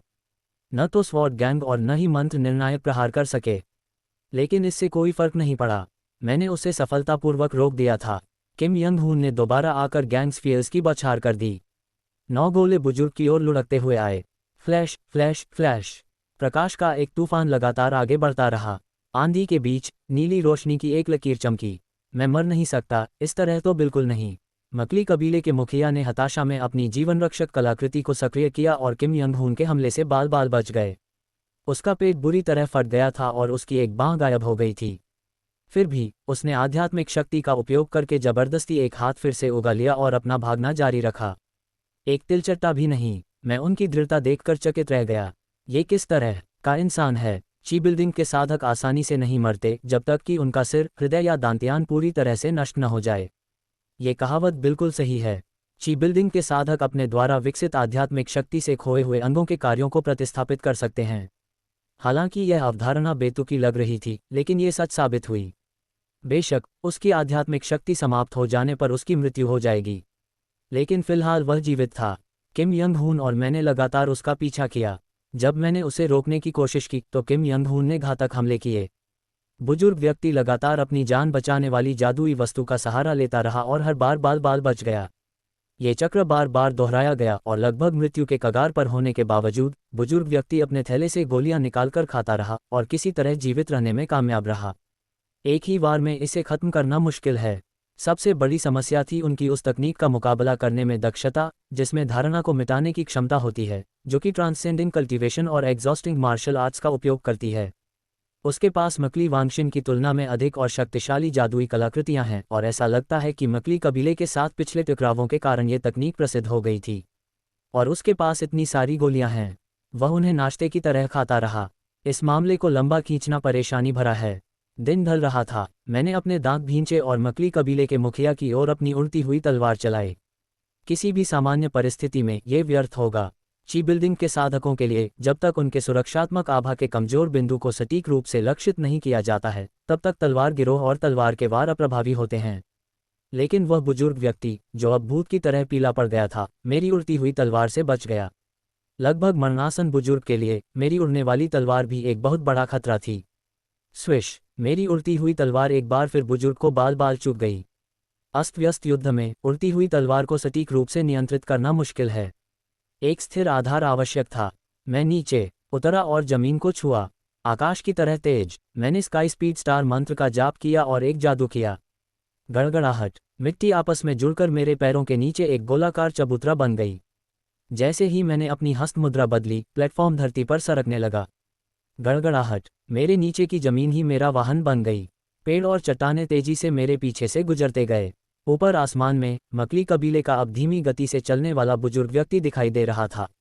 मैं जमीन पर था और किम यंग हून आसमान में था। हमने उसे घेर लिया और गैंग्सफियर्स और स्वॉर्ड गैंग्स को छोड़ दिया। मंच पर खड़े होकर मैंने एक विशेष मुद्रा अपनाई और अपनी तलवार को मजबूती से पकड़ लिया। मैं इसे खत्म कर दूंगा। जीवन का अंत हमेशा मार्मिक होता है। मृत्यु के क्षण कितने दर्दनाक थे, लेकिन इस जीवन में मृत्यु विशेष रूप से सार्थक प्रतीत होती है। सूरज डूब गया। अगले दिन भोर होने से पहले ही मेरी जिंदगी खत्म हो जाएगी। लो मैं चला। पर्वतीय तलवारबाजी को काटना। 11वीं चाल, चट्टान का किनारा। टकरा जाना। मैंने अपनी तलवार म्यान से बाहर नहीं निकाली। अभी भी म्यान में ही थी। मैंने उसे चीर दिया और अपनी तलवार को आकाश की ओर फेंक दिया। अविश्वसनीय गति से मेरी तलवारों की टोली ऊपर की ओर बढ़ी और ऊपर से प्रकाश के 9 गोले नीचे उतरे। बीच में फंसे मकली कबीले के मुखिया घबरा गए। फिर उन्होंने हार मानकर मुस्कुराते हुए एक हस्तरेखा बनाई। उद्धरण चिन्ह ... वाह, आप जीत गए। आकाश प्रकाश से जगमगा रहा था। प्रकाश के तूफान के बीच मैंने मकली कबीले के मुखिया को टुकड़ों में कटते हुए देखा। उनकी सुरक्षात्मक आभा बिखर रही थी। खांसी। आकाश में उड़ता हुआ वह किसान अब जमीन पर गिर पड़ा। धड़ाम। लगभग निर्जीव अवस्था में उसकी शेष आध्यात्मिक शक्ति चिशोधन के प्रथम या द्वितीय श्रेणी के साधक के बराबर थी। वह भी धीरे धीरे लुप्त हो रहा था। उसकी जीवन शक्ति क्षीण हो गई और उसकी हृदय गति कमजोर हो गई। तुम उसकी आखिरी सांस ले सकते हो, समझा। मैं थके हारे शरीर के साथ मरणासन बुजुर्ग के पास पहुंचा। ये किसान, जिसने कभी तूफान और काले आसमान लाए थे, अब दयनीय रूप से तड़प रहा था, मानो एक साधारण कीड़ा हो। मुझे अपने पिछले जीवन की याद आ गई। उसने जो काले बादल बुलाए, उसने हम पर जो भयावह निगाह डाली। अब कभी शक्तिशाली रहे ची बिल्डिंग के इस साधक की हालत कुछ इस प्रकार थी। उद्धरण चिन्ह ...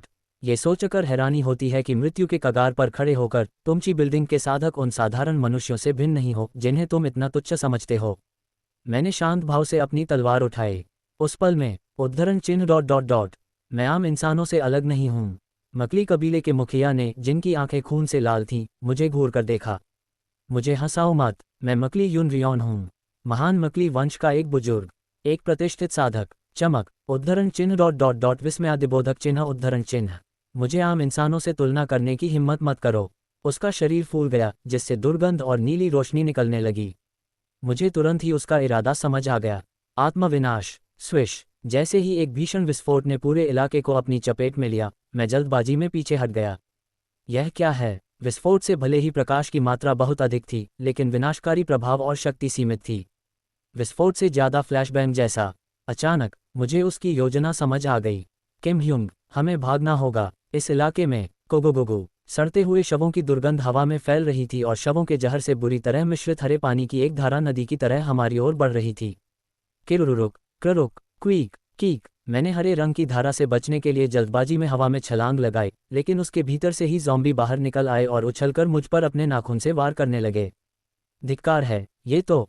चा। हरी धारा घूमते हुए एक भंवर में बदल गई। भंवर के केंद्र से नीले रंग के वस्त्र पहने एक अधेड़ उम्र का किसान निकला, जिसके हाथ में एक झाड़ू थी। इस आभा का विशाल आकार, आध्यात्मिक शक्ति का ये दबाव, एक और ची बिल्डिंग साधक। और यह असीम आध्यात्मिक आभा। वह कोई साधारण ची बिल्डिंग साधक नहीं है। क्यूई निर्माण का अंतिम चरण। मकली वांगशिन के समकक्ष एक प्रभावशाली व्यक्तित्व। आसमान में अचानक एक संकटकालीन संकेत दिखाई दिया और पता चला कि यह यून रियोन द्वारा भेजा गया बचाव संकेत था। भंवर के केंद्र में नीले वस्त्र पहने हुए साधक ने अपनी उंगली से इशारा किया और हरे पानी ने उसे मकली यून रियोन द्वारा छोड़े गए कपड़े और शाम की ओस लाकर दे दी। उद्धरण चिन्ह ... वह एक उत्कृष्ट रसायन शास्त्री थे। उनके द्वारा निर्मित उच्च गुणवत्ता वाले अमृतों की संख्या हजारों में थी। उसने दांत पीसते हुए हमें घूर कर देखा। चेओंगमून वंश का साधक और जिन वंश का निर्णायक हथियार। ऐसा लगता है कि तुमने यून रियोन की हत्या करने के लिए जिन और माकली के बीच हुई संधि का चतुराई से फायदा उठाया है। स्थिति को भांपते हुए उसने अपनी निगाहें बारी बारी से मुझ पर और किम यंग हून पर टिकाई और आध्यात्मिक शक्ति एकत्रित करना शुरू कर दिया। यह मत सोचो कि तुम आसानी से मर सकते हो। हालांकि किम यंग हून ने उपहास उड़ाया और एक और शक्तिशाली तकनीक का इस्तेमाल किया। मुझे आश्चर्य है कि आपको इतना आत्मविश्वास कहाँ से मिलता है। यहाँ तक कि माकली यून रियोन, जो ची बिल्डिंग के चौथे चरण तक पहुँच चुकी है, वह भी मुझे रोक नहीं पाई। क्या आपको सच में लगता है कि मैं केवल तीसरे चरण के किसी व्यक्ति से डरूंगी? हाँ, मुझे पता है कि यून रियोन से निपटने के कारण तुम थक चुके हो। जिन कुल के निम्न स्तर के साधक सहायता करें, उनकी आध्यात्मिक शक्ति लगभग समाप्त हो चुकी है। तुम काफ़ी नहीं हो। अगर मैं अकेला होता तो शायद ऐसा होता। लेकिन मेरे साथ जो चोंगमुन कबीले का भाई है उसकी शक्ति ची निर्माण स्तर से ठीक नीचे है, ची शोधन के 14वें सितारे से ऊपर है। साथ मिलकर बलों से जुड़ रहे हैं। उसने तिरस्कारपूर्ण ढंग से हंसते हुए कहा, अरे लगता है आपको गलतफहमी हो गई है। मैंने कब कहा कि मैं अकेला आया हूँ? अंधेरा रात का आकाश, काले तूफानी बादल फिर से घिरने लगे थे। मकली यून रियोन द्वारा उत्पन्न घटनाओं के समान बादल भी उनकी तकनीकों की नकल करते प्रतीत हुए। हालांकि बादल मकली यून रियोन द्वारा बुलाए गए बादलों के आकार के लगभग 1/4 थे, फिर भी मेरी पीठ से ठंडा पसीना बह रहा था। ऐसा प्रतीत होता है मानो आकाश इन ऊर्जा से ढका हुआ हो।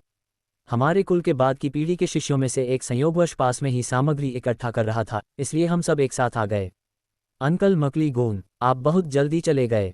नया आने वाला व्यक्ति नीले रंग के कपड़े पहने एक युवक था। एक अलौकिक रूप धारण किए हुए उन्होंने सहजता से अपनी आध्यात्मिक शक्ति का प्रबंधन किया, जिससे उनकी दुर्जय उपस्थिति प्रकट हुई। मिड क्यूई बिल्डिंग और लगभग अंतिम चरण की ओर बढ़ रहे हैं। मकली वंश का प्रत्यक्ष वंशज, एक ऐसा व्यक्तित्व प्रकट हुआ है जिसे उत्तरवर्ती पीढ़ी का शिष्य कहना उचित होगा। क्या तुम कुछ ज्यादा ही धीमे नहीं हो, नन्हे जून? खैर, आने के लिए धन्यवाद। तुम जिन कबीले के बचे हुए लोगों और चोंगमुन कबीले के उस आदमी का ध्यान रखना। मैं जिन कबीले के बाहरी मुखिया से निपट लूंगा। हाँ, लेकिन फ्लेयर सिग्नल किसने भेजा? उद्धरण चिन्ह ... युन रियोन का निधन हो गया है। ये सुनकर युवक का चेहरा सदमे से विकृत हो गया। युन रियोन, इतना महान कीमियागर ऐसा कैसे कर सकता है? ऐसा लगता है कि जिन और चोंगमुन कुलों ने मिलकर साजिश रची। ब्योक्रा में सीमा पार करने के बहाने उन्होंने युन रियोन की हत्या कर दी। उद्धरण चिन्ह ... ये नीच कमीने, मकली कबीले के उस युवक ने दुर्भावना से मुंह बनाया। तुम्हें पता नहीं तुमने किसे मार डाला है? मकली कबीले के कोर फॉर्मेशन के बुजुर्गों के अधीन सबसे सम्मानित कीमियागर को।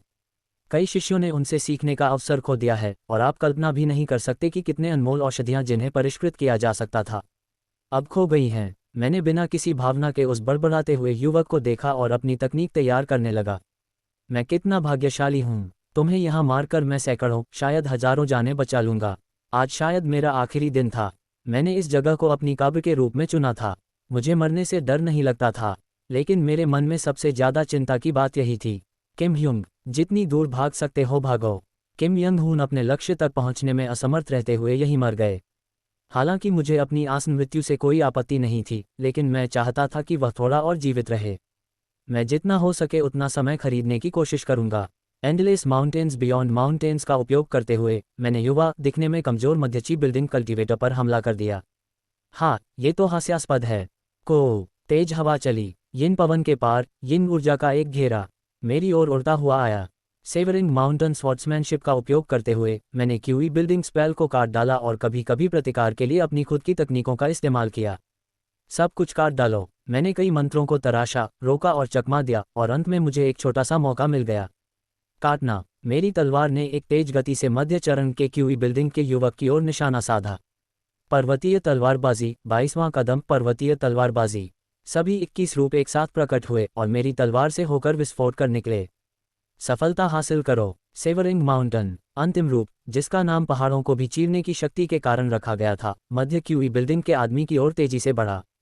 और तब कांग, मेरी तलवार टूट गई। न सिर्फ तलवार, बल्कि उसे ढंकने वाला तलवार गिरोह भी टुकड़े टुकड़े हो गया। क्या ये रक्षात्मक मंत्र था? नहीं। क्या ये जवाबी हमला होगा? नहीं। क्या उसने किसी जादुई वस्तु का इस्तेमाल किया? नहीं। क्यूई बिल्डिंग के मध्य में स्थित युवक कुछ नहीं कर रहा था।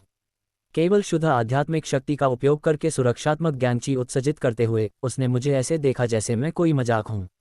उनकी उपस्थिति मात्र ही 5 energies converging to the origin नामक मार्शल आर्टिस्ट द्वारा किए गए स्वॉर्ड गैंग के हमले को रोकने के लिए पर्याप्त थी। उद्धरण ... तो यह एक ची बिल्डिंग कल्टीवेटर है। क्यूई बिल्डिंग में अभी अभी प्रवेश करने वाले एक नौसिखिए से निपटने के लिए ट्रांससेंडिंग कल्टीवेशन और एग्जॉस्टिंग मार्शल आर्ट्स के रिकॉर्ड और अन्य मार्शल आर्ट का उपयोग किया जा सकता है, जिसमें लड़ाई में जान का खतरा होता है। हालांकि एक ऐसा साधक जिसने वास्तव में ची बिल्डिंग का अनुभव किया है और मध्य चरण तक पहुंच गया है, वह 5 energies converging to the origin martial artist के लिए एक असंभव प्रतिद्वंद्वी है। किम यंग हून द्वारा लगभग पीट कर मार डाले गए मकली यून रियोन के विपरीत ये युवक आध्यात्मिक और शारीरिक शक्ति से परिपूर्ण है। समझा। मुझे एहसास हुआ कि उसके खिलाफ मेरी कोई उम्मीद नहीं है। मेरे पिछले जन्म में मकली वांगशिन का सामना करना भी केवल इसलिए संभव हो पाया क्योंकि उनकी शक्ति क्यूई निर्माण के तीसरे चरण से घटकर क्यूई शोधन के चौथे स्तर पर आ गई थी। उससे आगे कुछ भी पाना असंभव है। बस इतना ही है तुम्हारे पास। तुम कीड़े हो। क्वांग, युवक के हाथ में अपार यिन ऊर्जा एकत्रित हुई जिससे अजगर के पंजे का आकार बन गया। अजगर के पंजे ने मुझ पर प्रहार किया जिससे मैं नीचे जंगल में जा गिरा। ख्यूक, अगर मैंने सहज रूप से अपनी शक्ति का प्रयोग न किया होता और रक्षात्मक मंत्र का प्रयोग न किया होता तो मैं एक ही झटके में मर गया होता। हमारे स्तरों में स्पष्ट अंतर था। खांसी खांसी, उठने की कोशिश करते हुए मैंने खून थूका। मैं अपने पैरों को हिलाने में असमर्थ था। मैंने खांसते हुए निकले खून में अपनी आंतों के टुकड़े मिले हुए देखे। ऐसा लगता है कि मेरी आंतें फट गई हैं। खांसी खांसी, काहा काहा। मैंने खून की उल्टी की और काले बादलों से ढके रात के आकाश की ओर देखा। हरे वस्त्रधारी साधक पहले से ही किम यंग हून पर युद्ध के लिए दबाव बना रहा था। उद्धरण डॉट डॉट डॉट, मुझे इससे ज्यादा शर्मिंदगी नहीं हो सकती। भाग रहे हो, समय खरीद रहे हो। मैं इतनी आसानी से अभिभूत हो जाता था, अब असहाय पड़ा हुआ था। बेहद शर्मनाक, घोर शर्मनाक। एक असफल जीवन। मैंने कभी कुछ हासिल नहीं किया, बस इस बात की पुष्टि की कि स्वर्ग ने भी मुझे ठुकरा दिया है। मैं 5 energies converging to the origin के मध्य चरण तक मुश्किल से ही पहुंच पाया था। क्यूई शोधन के 7वें स्टार के बाद मैंने केवल सैद्धांतिक अध्ययन किया और स्वर्ग की इच्छा के विरुद्ध कभी इससे आगे नहीं बढ़ पाया। मेरी मृत्यु भी, जिसके बारे में मैंने सोचा था कि वह कुछ हद तक सम्मानजनक होगी, एक दयनीय अंत साबित हुई जिसमें मेरे साथ कीड़े मकोड़ों जैसा व्यवहार किया गया। दयनीय। च्युंगमुन कबीले का पंचूरजाओं के अभिसरण की मार्शल आर्टिस्ट तुम हो। हाथ में लोहे का एक टुकड़ा लेकर एक साधक का सामना करने की हिम्मत कैसे हुई? तुम्हारी थोड़ी बहुत साधना भी केवल ची शोधन के 7वें स्तर तक ही है। दयनीय और बेकार। मकली कबीले के उस युवक ने जीभ चटकाकर एक मुहर बनाई। चूंकि तुमने सीमा पर अतिक्रमण के बहाने मेरे कबीले के एक सदस्य की हत्या करने का साहस किया, इसलिए मैं भी उसी बहाने से तुम्हारी हत्या कर दूंगा। उसके जादू से मेरा शरीर ऊपर उठ गया और ब्योकरा और यांगुओं के बीच की सीमा पार कर गया। मेरे कुल के एक महान रसायन शास्त्री की हत्या करने पर पछतावा करो, क्योंकि तुम एक कीड़े की तरह मरोगे। उसने एक और मुहर बनाई। मेरे होठों पर एक कड़वी मुस्कान आ गई। कीड़े जैसी नियति, आधी हकीकत। मैंने कितनी भी कोशिश की, मैं इस नियति से बच नहीं सका। जब स्वर्ग भी मुझे ठुकरा दे तो मैं क्या कर सकता हूँ? मैंने कितनी भी कोशिश की, उससे आगे पहुंचना असंभव था। मैंने अपनी आंखें बंद कर लीं और करीब आती मौत का इंतजार करने लगा। एक अपूर्ण जीवन, एक जुझारू जीवन का अंत बस यूं ही हो गया। मुझे लगा कि यह मेरी 7वीं वापसी थी। क्वांग, एक धमाके की आवाज़ सुनाई दी और मकली कबीले के साधक की बंधनकारी आध्यात्मिक शक्ति बिखर गई। मैंने अपनी आंखें खोलीं और उस व्यक्ति को देखा जिसने मुझे मुक्त किया था। एक बहुत ही जानी पहचानी पीठ। उद्धरण चिन्ह डॉट डॉट डॉट। मालिक, मेरे गुरु चोंगमुन रियोंग मेरे सामने खड़े थे। आप यहाँ कैसे आए? मैंने असमंजस में पूछा, लेकिन गुरुजी ने मेरी ओर देखे बिना संक्षिप्त उत्तर दिया। क्या आपने पत्र नहीं भेजा? जी हाँ, लेकिन इसे आने में कम से कम 3 दिन लगेंगे। 3 दिन? तुम हमेशा से ही धीमे रहे हो, लेकिन क्या तुमने अपने मालिक को पत्र लिखने में भी देरी की? तुम्हारे जाने से पहले मैंने तुम्हारे स्टोरेज डिवाइस में एक बेहतर ट्रांसमिशन ताबीज रख दिया था। मास्टर ने आह भरी और हाथ हिलाया। उसके हाथ में मेरा मुड़ा हुआ पत्र था। क्या तुम्हें लगा कि मुझे पता नहीं चलेगा? मूर्ख, मैं तुम्हारी लिखावट से ही तुम्हारे भावों को समझ सकता हूँ। मुझे लगा था कि मैंने अधिकतम भावनात्मक संयम के साथ लिखा है, लेकिन ऐसा लगता है कि मेरे स्वामी की नज़रों को धोखा देना असंभव है। उद्धरण चिन्ह डॉट डॉट डॉट। मेरे शिष्य, तुम अंत तक इतने निराशाजनक क्यों हो? मैंने तुम्हारे साथ अनगिनत बार अनुष्ठान किए हैं और खगोलीय संकेतों का अध्ययन किया है। मैंने स्वयं भी सैकड़ों बार तुम्हारे विषय में खगोलीय संकेतों का अध्ययन किया है। क्या तुम्हें लगा कि मुझे ये पता नहीं होगा कि तुम्हारा अंत निकट है? उद्धरण चिन्ह dot dot dot dot dot dot dot उद्धरण चिन्ह। ऐसा लगता था कि तुम्हें पता था कि तुम्हारा जीवन समाप्त होने वाला है, इसलिए तुमने पत्र भेजा। लेकिन ये क्या है? क्या तुम यहाँ सम्मानपूर्वक मरने की इच्छा से आए थे? क्या तुम्हारा सचमुच इरादा मुझसे बिना कुछ बताए लड़ने और मरने का था? मास्टर ने गुस्से भरे स्वर में मुझे डांटा। मैं अपने आंसू रोक नहीं पाए। मास्टर का इरादा गहरा, गाढ़ा नीला रंग था। दुख का भाव, आकाश को ढकने वाले काले बादलों की तरह उसका इरादा भी गहरे दुख से रंगा हुआ था। उद्धरण चिन्ह डॉट डॉट डॉट। मुझे माफ़ करें। और फिर मुझे अपने स्वामी से वे शब्द सुनने पड़े जिन्हें मैं बिल्कुल भी सुनना नहीं चाहता था। मैं तुम्हें निराश कर गया, मैं तुम्हारे लिए कुछ नहीं कर सका। उद्धरण चिन्ह डॉट डॉट डॉट। नहीं, इसमें आपकी कोई गलती नहीं है। मुझे नहीं पता कि तुम्हारे जीवन में कितना समय बचा है, लेकिन फिर भी क्या तुम्हें अपने स्वामी के सामने अलविदा नहीं कहना चाहिए? गुरुजी बोलते समय भी मेरी ओर नहीं मुड़े। मुझे किसी तरह इसका कारण पता चल गया था। गुरुजी की आवाज़ कांप रही थी। उद्धरण चिन्ह डॉट डॉट डॉट। हाँ, मैं ऐसा करूँगा। फिर ऐसा हुआ। मकली जून खिलखिलाकर हंसा और मेरे गुरु पर चिल्लाया। हाँ, आपके शिष्य ने लापरवाही से यांगुओं की सीमा पार कर ली, इसलिए मुझे उससे निपटना होगा। हट जाओ। उद्धरण चिन्ह डॉट डॉट डॉट। ऐसा लगता है कि आप एक अजीब गलतफहमी में हैं। बिना अनुमति के सीमा पार करने पर रोग शोधन करने वाले साधकों को नहीं है, बल्कि प्रत्येक कुल की मुख्य शक्तियों ची निर्माण करने वाले साधकों को है। इसलिए मेरे शिष्य को आपके द्वारा आंका जाने का कोई कारण नहीं है। ये तो दिलचस्प है।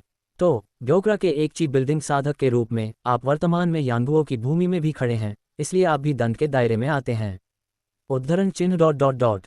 यंगुओं भूमि कोगोगोगो। गुरु के चारों ओर हरी आध्यात्मिक ऊर्जा घूमने लगी। युवक, तुम गलत हो। साधक कुलों के बीच के क्षेत्र नश्वर नियमों द्वारा स्पष्ट रूप से परिभाषित नहीं हैं। ये नश्वरों द्वारा परिभाषित यांगुओं या ब्योक्रा की सीमाओं के बारे में नहीं है। क्षेत्र प्रत्येक भूमि से बहने वाली ड्रैगन शिराओं पर आधारित हैं। इन क्षेत्रों का निर्धारण उस भूमि के आधार पर किया गया है जहां प्रत्येक साधक कुल के लिए उपयुक्त आध्यात्मिक ऊर्जा प्रवाहित होती है। इन्हीं क्षेत्रों के अंतर्गत नश्वर प्राणियों के देश स्थापित किए गए हैं, न कि इसके विपरीत। कोगोगोगो। मास्टर्स फॉर्मेशन डायग्राम उसके चारों ओर फैल गया, साथ ही हमारे आसपास की ऊर्जा की प्रकृति में भी परिवर्तन आया। कोगोगोगो। ये है, ड्रैगन शिरा की ऊर्जा बदल रही है। इस भूमि की मूल आध्यात्मिक ऊर्जा बाहर धकेल दी गई और धीरे धीरे कम होने लगी। दूसरे शब्दों में, ड्रैगन नसें साधक कुलों के क्षेत्र का प्रमाण हैं। जब तक मैं ड्रैगन नसों को बनाए रखूंगा, ये भूमि हमारा क्षेत्र है। अब स्थिति इसके विपरीत है। आपने ब्योक्रा के 3 कुलों चोंगमुन, ब्योक और गोंगम्यो की भूमि पर आक्रमण कर दिया है। दफा हो जाओ। अगर तुमने मेरे और मेरे शिष्य के बीच के आखिरी पलों में खलल डालने की हिम्मत की तो मैं तुम्हें कभी माफ नहीं करूंगा। ईक ईक। मकली जून ने एक मुहर बनाई और मास्टर्स फॉर्मेशन डायग्राम द्वारा बुलाई गई ड्रैगन नसों को दूर भगाने की कोशिश की। हालांकि मंत्रों और संरचनाओं को संभालने में कौशल और अनुभव के अंतर के कारण संरचना का मुकाबला करने के उनके सभी प्रयास विफल रहे। मैं इसकी अनुमति नहीं दूंगा। कोई भी मेरे शिष्य को नुकसान पहुंचाने की कोशिश करे।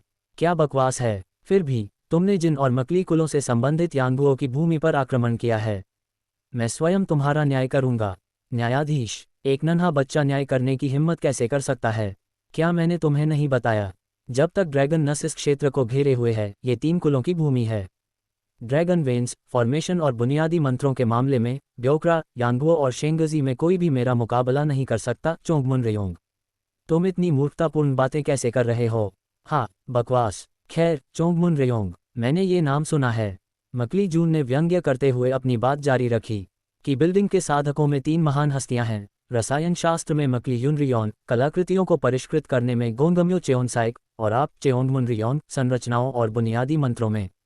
मैंने एक बार इन पूजनीय व्यक्तियों के बारे में शोध किया था।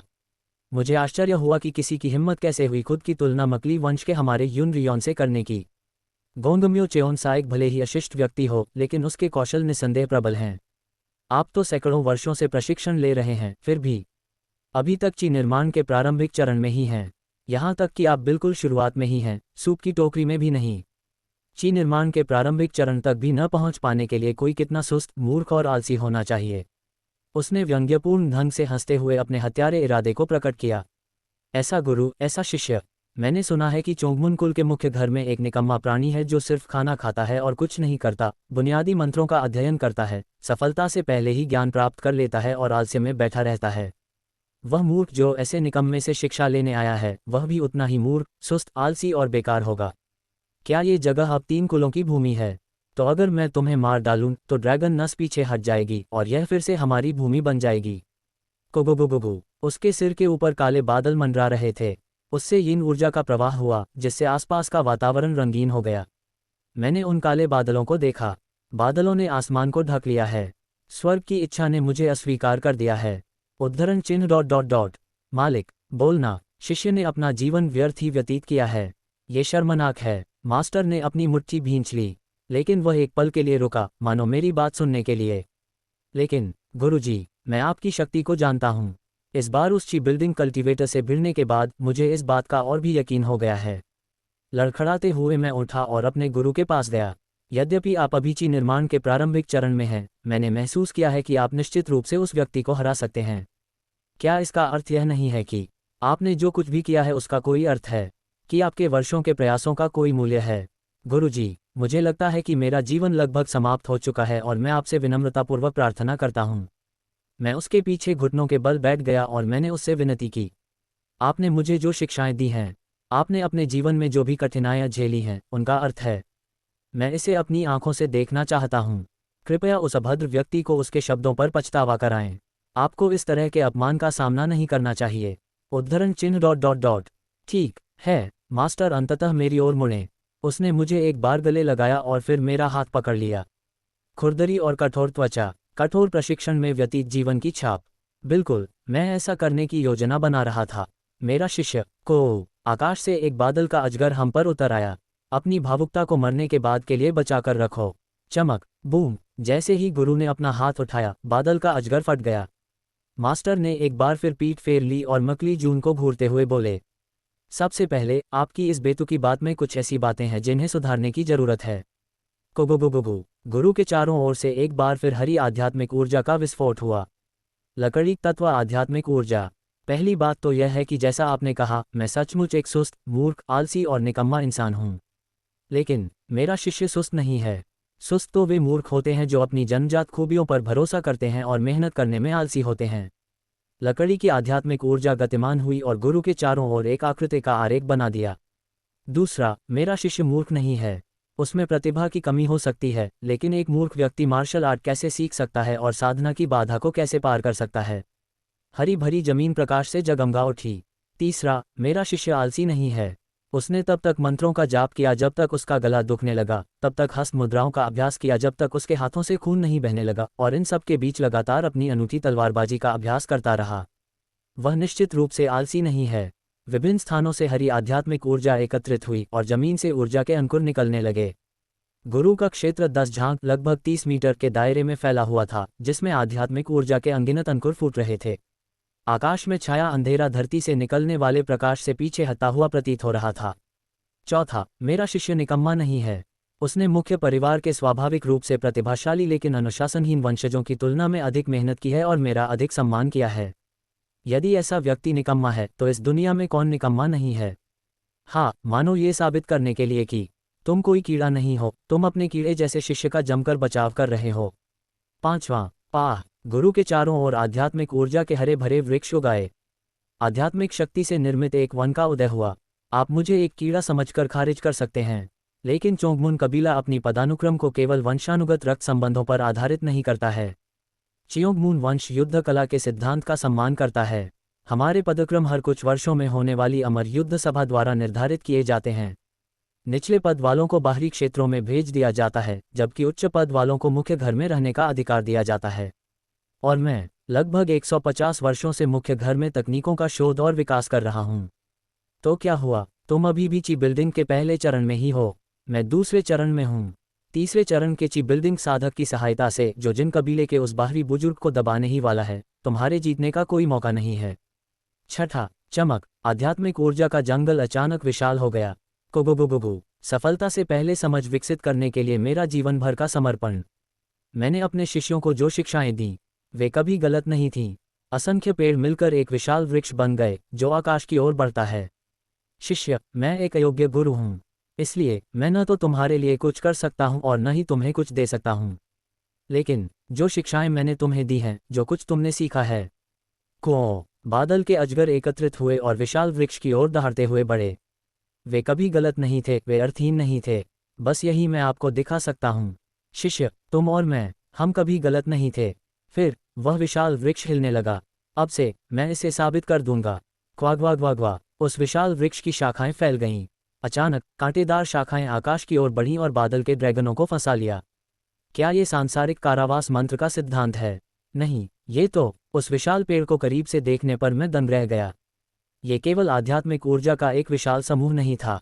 सैकड़ों, हजारों, लाखों, यहाँ तक कि अरबों मंत्रों और जादू टोनों से मिलकर ये विशाल वृक्ष बना था। असंख्य मंत्रों और जादुई प्रतीकों से मिलकर उस विशाल वृक्ष का निर्माण हुआ था। और उसी समय विशाल वृक्ष से मंत्रों की बौछार होने लगी। क्वाग्वाग्वांग। प्रकाश की एक धारा उमड़ पड़ी। उस विशाल वृक्ष से दागे गए हजारों मंत्रों ने आकाश में छेद करना शुरू कर दिया। काले बादल छंट गए और तारों से भरा रात का आकाश दिखाई देने लगा। यह क्या है? विकास से पहले समझ, विकास के बाद समझ। कई लोग इनके बारे में ऐसे बात करते हैं जैसे ये एक ही चीज़ हो। विकास के बाद समझ आना सुनने में तो शानदार लगता है, लेकिन क्या ये जन्मजात प्रतिभा पर भरोसा करके आसानी से विभिन्न क्षेत्रों में आगे बढ़ने का वर्णन करने का एक दिखावटी तरीका मात्र नहीं है? मकली जून ने जल्दबाजी में मंत्रों और जादुई शक्तियों का प्रयोग किया। यिन ऊर्जा एकत्रित हुई और बारिश होने लगी, लेकिन उस विशाल वृक्ष से प्रकाश निकल रहा था। मेरे गुरु विशाल वृक्ष की चोटी पर अदृश्य गति से मुद्राएं बना रहे थे और चिल्ला रहे थे। मंत्रों, जादू टोनों और हस्तरेखाओं के निरंतर अभ्यास से ही मोक्ष प्राप्त किया जाता है। यही है सफलता से पहले की समझ। जो लोग बिना किसी समझ के केवल सहज ज्ञान के बल पर मंत्रों का प्रयोग करते हैं, उनकी तुलना में हम कैसे उनके बराबर हो सकते हैं? उस विशाल वृक्ष के मंत्रों का बादल ड्रैगन की जादुई क्षमताओं से कई बार टकराव हुआ।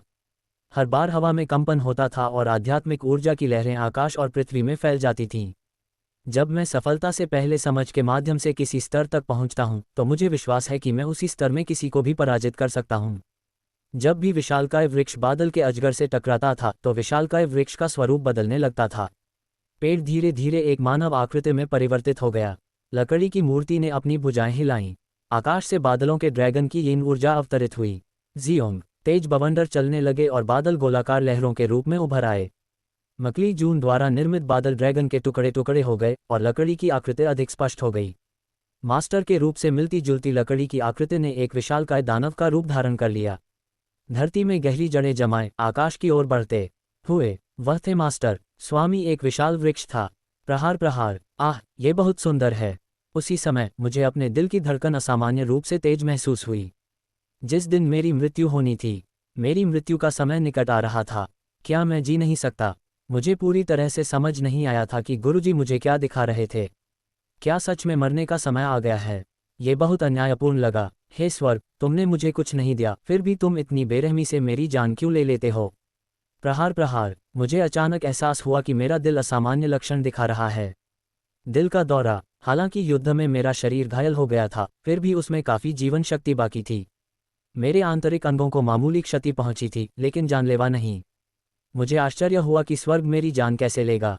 ऐसा लगता है कि यह अचानक हुई मौत होगी। क्या इसका अंत ऐसे ही होगा? मेरी दृष्टि धुंधली होने के बावजूद मैंने मास्टर की लड़ाई पर ध्यान केंद्रित करने की कोशिश की। गुरुजी, यह योग्य शिष्य। मुझे आक्रोश महसूस हुआ। मास्टर मेरे लिए बहुत संघर्ष कर रहे थे, और मेरा क्या? यह महज भाग्य का फरमान था। क्या मुझे उस वजह से गुरु के अंतिम उपहार को पूरी तरह से ग्रहण किए बिना ही चले जाना चाहिए था? क्या मनुष्य सचमुच अपने भाग्य को चुनौती नहीं दे सकते? नहीं, ऐसा नहीं हो सकता। खेती बाड़ी के बारे में क्या? मैकली कबीले द्वारा बनाए गए अमृतों के बारे में क्या? क्या मैं ऐसे अमृतों से अपने भाग्य को चुनौती दे सकता हूँ? मैंने इसे स्वीकार करने से इनकार कर दिया। भले ही इसका मतलब मृत्यु हो, मैं इस दृश्य को अपनी स्मृति में अंकित करना चाहता था। मेरे गुरु की अंतिम लड़ाई। मैंने आध्यात्मिक शक्ति को अपने हाथ में प्रवाहित किया। ची बिल्डिंग के साधक जिस शक्ति को शुद्ध आध्यात्मिक शक्ति कहते हैं। मैंने अपने हाथ को, जो पूरी ताकत से भरा हुआ था, अपने दिल पर दबाया और जबरदस्ती उस ताकत को अपने दिल में धकेल दिया। उफ, ये बेहद कष्टदायक था। मेरा दिल मानो फट जाएगा। फिर भी उस ऊर्जा से प्रेरित होकर मेरा दिल फिर से धड़कने लगा। धप धप धप।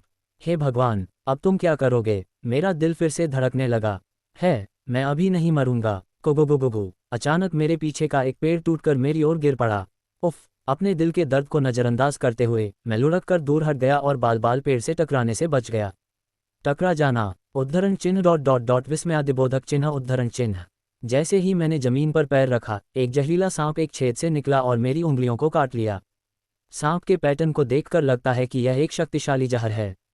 क्या ये नियति में लिखा है कि मरते हुए व्यक्ति को मरना ही है? बकवास, मैं इस तरह नहीं मरूंगा। शिक, मैंने अपनी आंतरिक ऊर्जा का उपयोग करके अपने रक्त प्रवाह में फैल रहे विष को बाहर निकाल दिया और उसे अपनी उंगलियों के माध्यम से बाहर निकाल दिया। धप धप धप। और जब ऊपर स्वर्ग भी मुझे कई तरीकों से नहीं मार सका। इससे मेरी धड़कन फिर रुक गई, लेकिन मैंने इसे लगातार ऊर्जा से प्रेरित करना जारी रखा। मेरा दिल मेरी बात नहीं मानेगा। ऊर्जा की पीड़ादायक उत्तेजना के बिना मेरा दिल तुरंत धड़कना बंद कर देगा। लेकिन अब समय आ गया है। धड़ाम। मेरे दिल की धड़कन। आज के दिन, इस समय, इस क्षण। मुझे तो मर जाना चाहिए था, लेकिन मैं जिंदा हूँ। जबरदस्ती ऊर्जा से मेरे दिल को उत्तेजित करना। हालांकि जब मेरी आध्यात्मिक शक्ति समाप्त हो जाएगी तो मैं मर जाऊंगा। मैं अभी भी जीवित हूँ। हे भगवान, मैं जीवित हूँ। हालांकि मैं जल्द ही मर सकता हूँ। मैं इस पल को गले लगाऊंगा। असहनीय दर्द के बावजूद मैंने मास्टर की लड़ाई देखना जारी रखा। वह विशाल वृक्ष धीरे धीरे स्वामी जैसा दिखने लगा। अंत में चमक, वह वृक्ष पूरी तरह से गुरु की छवि में परिवर्तित हो गया। मेरा निर्माण पूरा हो गया है। मेरे विशालकाय वृक्ष के समान गुरु ने मुहरें बनाना शुरू कर दिया। पाह, गुरु के समान विशाल आकार में अनुपातहीन वह वृक्ष आश्चर्यजनक गति से मुहरें भी बनाता था। मास्टर की सामान्य गति की तरह ही लकड़ी के उस विशालकाय आकृति के चारों ओर और भी बड़े बड़े जादू प्रकट होने लगे। ये क्या हो रहा है? ये अभी खत्म नहीं हुआ है। कोगोगोगोगो, फिर से हजारों मंत्र। इस बार विस्तारित अवस्था में मकली जून की ओर अग्रसर। उसने जिस बादल वाले अजगर को छोड़ा वह लकड़ी के विशालकाय प्राणी द्वारा इस्तेमाल किए गए साधारण मंत्रों का मुकाबला करने में मुश्किल से ही सक्षम था। और भी बहुत कुछ था। तेज रोशनी चमकी और लकड़ी के विशालकाय आकृति से मिलती जुलती एक संरचना रेखाचित्र गुरु के चारों ओर फैल गई।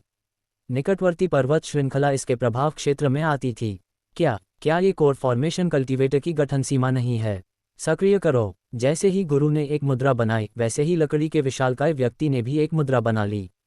इसी दौरान इसके आसपास उगे अंकुर बढ़कर पेड़ बन गए। फिर पेड़ आपस में जुड़कर आकाश में ऊंचाई पर पहुंच गए। वह विशाल वृक्ष बादलों को चीरता हुआ दिखाई दिया। बिखर जाओ। उस विशाल वृक्ष की प्रचंड शक्ति से ऐसा प्रतीत हुआ मानो वह मकली जून के काले बादलों को गोलाकार गति में चीर रहा हो। बादलों के पीछे छिपा हुआ खूबसूरत तारों भरा रात का आकाश प्रकट हुआ। निष्कर्ष निकालो। इसी दौरान विशाल वृक्ष की शाखाओं के सिरों पर कलियां फूटने लगीं, फूल खिलने लगे और फल बनने लगे। फल तारों की तरह चमक रहे थे। धरती से उगे छोटे छोटे अंकुर अब आकाश में तारों की तरह चमक रहे थे। जाना, फल गिर गए। मैं जानता था, इनमें से प्रत्येक फल अनगिनत मंत्रों का भंडार था। आह आह, मकली जून स्तब्ध भाव से अपनी ओर गिरते फलों की बौछार को देखता रहा और अस्पष्ट आवाजें निकालता रहा। क्वाग्वाग्वांग, प्रकाश का एक तूफान छा गया। एक विशाल गोलाकार विस्फोट हुआ और यहीं पर सब कुछ समाप्त हो गया। विस्फोट के अंदर मकली जून का कोई निशान नहीं मिला, यहाँ तक कि उसके कपड़े या सामान भी नहीं। जाना, हालांकि यह अंत नहीं था। बचे हुए फल धीरे धीरे तैरते हुए दूर युद्ध कर रहे मकली वंश के दिवंगत ची बिल्डिंग साधक की ओर उड़ गए। क्या क्वांग, जैसे ही मकली गून ने इशारा किया, हरे पानी की एक विशाल लहर उठी जिसने फलों को मानो रोक दिया। लेकिन इस अवसर का लाभ उठाते हुए किम यंग हून, जो उसकी ओर उड़कर आया था, ने गैंग स्फीयर्स की बौछार कर दी। अरे नहीं! पलक झपकते ही किम यंग हून के गांग क्यूई के एक अंश ने मकली गून के दिल को भेद दिया, जिससे वह जमीन पर गिर गया। बचे हुए कुछ फल भी उसकी ओर गिर पड़े। क्वांग, एक और भीषण विस्फोट ने पूरे इलाके को अपनी चपेट में ले लिया। प्रहार, जैसे ही मास्टर का मंत्रों से निर्मित शरीर, जो आकाश में बहुत ऊंचा खड़ा था, टूटना शुरू हुआ। प्रहार, उसी समय मुझे एहसास हुआ कि मेरी आध्यात्मिक शक्ति लगभग समाप्त हो चुकी है। बस थोड़ा और, मुझे गुरुजी को विदाई देनी पड़ी। अपनी सारी आंतरिक और आध्यात्मिक ऊर्जा को बल में परिवर्तित करते हुए मैंने अपने हृदय को धड़कता रहने के लिए विवश किया। मेरी नसें उलझ गईं और मेरा शरीर बुरी तरह क्षतिग्रस्त हो गया, लेकिन खून की उल्टी करते हुए भी मैंने गुरुजी को प्रणाम किया। जमीन पर लौटते ही मास्टर का चेहरा पीला पड़ गया। उद्धरण चिन्ह ... हो सकता है मैंने थोड़ी ज़्यादा मेहनत कर ली हो, लेकिन मैंने आपको सब कुछ दिखा दिया है। मैंने उसका रंग देखा और पूछा, आपने अपनी जीवन शक्ति को समाप्त कर दिया है। मैं उस आदमी को घिसा पिटा युद्ध में हरा सकता था, उसका खून सुखा सकता था। वुडन मैन तकनीक का पूरी तरह इस्तेमाल करके और फिर दूसरा रूप बदलने की कोशिश करके मैं आराम से जीत सकता था। मैंने इसे जल्दी खत्म कर दिया क्योंकि ऐसा लगता है कि तुम ज़्यादा देर तक टिक नहीं सकते थे। हाँ, धन्यवाद गुरुजी। उद्धरण चिन्ह ...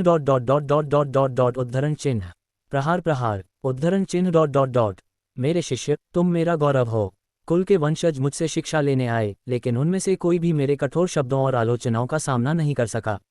लेकिन तुमने दृढ़ता से अंत तक डटे रहकर सफलता प्राप्त करने से पहले मेरी समझ की सभी शिक्षाओं को ग्रहण किया। गुरुजी मेरे पास आए, मेरा कंधा पकड़ा और मेरे माथे पर हाथ रखा। मैं आपके लिए बस इतना ही कर सकता हूँ। मैं आपको केवल वही ज्ञान दे सकता हूँ जो आप स्वयं नहीं सीख सकते। वूंग, मेरे दिमाग में ज्ञान का प्रवाह शुरू हो गया। चेतना में सीधे ज्ञान समाहित करने की एक तकनीक। मुझे मास्टर द्वारा अभी प्रयुक्त मंत्र और उनके द्वारा निपुण की गई ची निर्माण तकनीकें प्राप्त हुईं। हो सकता है कि मरने वाले शिष्य को ये बेकार लगे, लेकिन यह मेरा दिल है। अगर यह बोझ नहीं है तो इसे ले लो। उद्धरण चिन्ह ... गुरु की कृपा। मैं मुस्कुराया, खड़ा हुआ और भोर की ओर मुड़ गया। पृष्ठभूमि में सूर्योदय की किरणें आकाश को रंगीन बना रही थीं। अपने दिल को जबरदस्ती धड़कते रहने देने के बावजूद मैं अपनी नियति से तय जीवनकाल से पूरे एक दिन अधिक जीवित रहा। हालांकि ऐसा लगता है कि यह अंत है। मेरी आंतरिक और आध्यात्मिक ऊर्जा पूरी तरह से समाप्त हो गई थी। ये था, सुबह की धूप पहाड़ों पर चमक रही थी। धड़ाम, अब सचमुच अंत हो गया। लेकिन एक शिष्य होने के नाते मैं इसे इस तरह समाप्त नहीं कर सकता। यदि मैं गुरु से केवल ग्रहण करता रहूं और कृतज्ञता व्यक्त भी न करूं, तो मैं सच्चा शिष्य कैसे हो सकता हूं? बूम! मेरी आंतरिक ऊर्जा पूरी तरह से समाप्त हो चुकी थी, लेकिन मैंने अपनी छाती पर जोर से घूंसे मारे।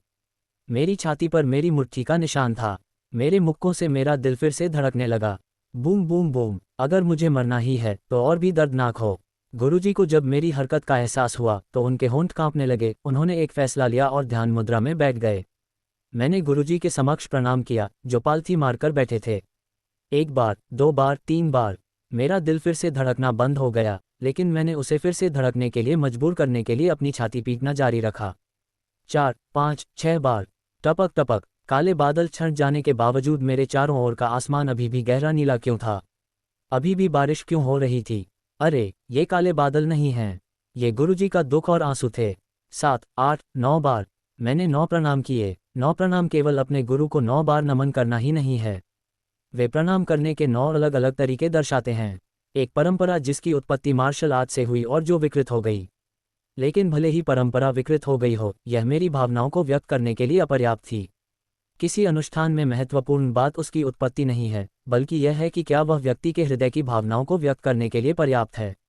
अंतिम बार, एक बार फिर 10 बार प्रणाम करने के बाद मैंने कर्कश आवाज में गुरुजी से बात की।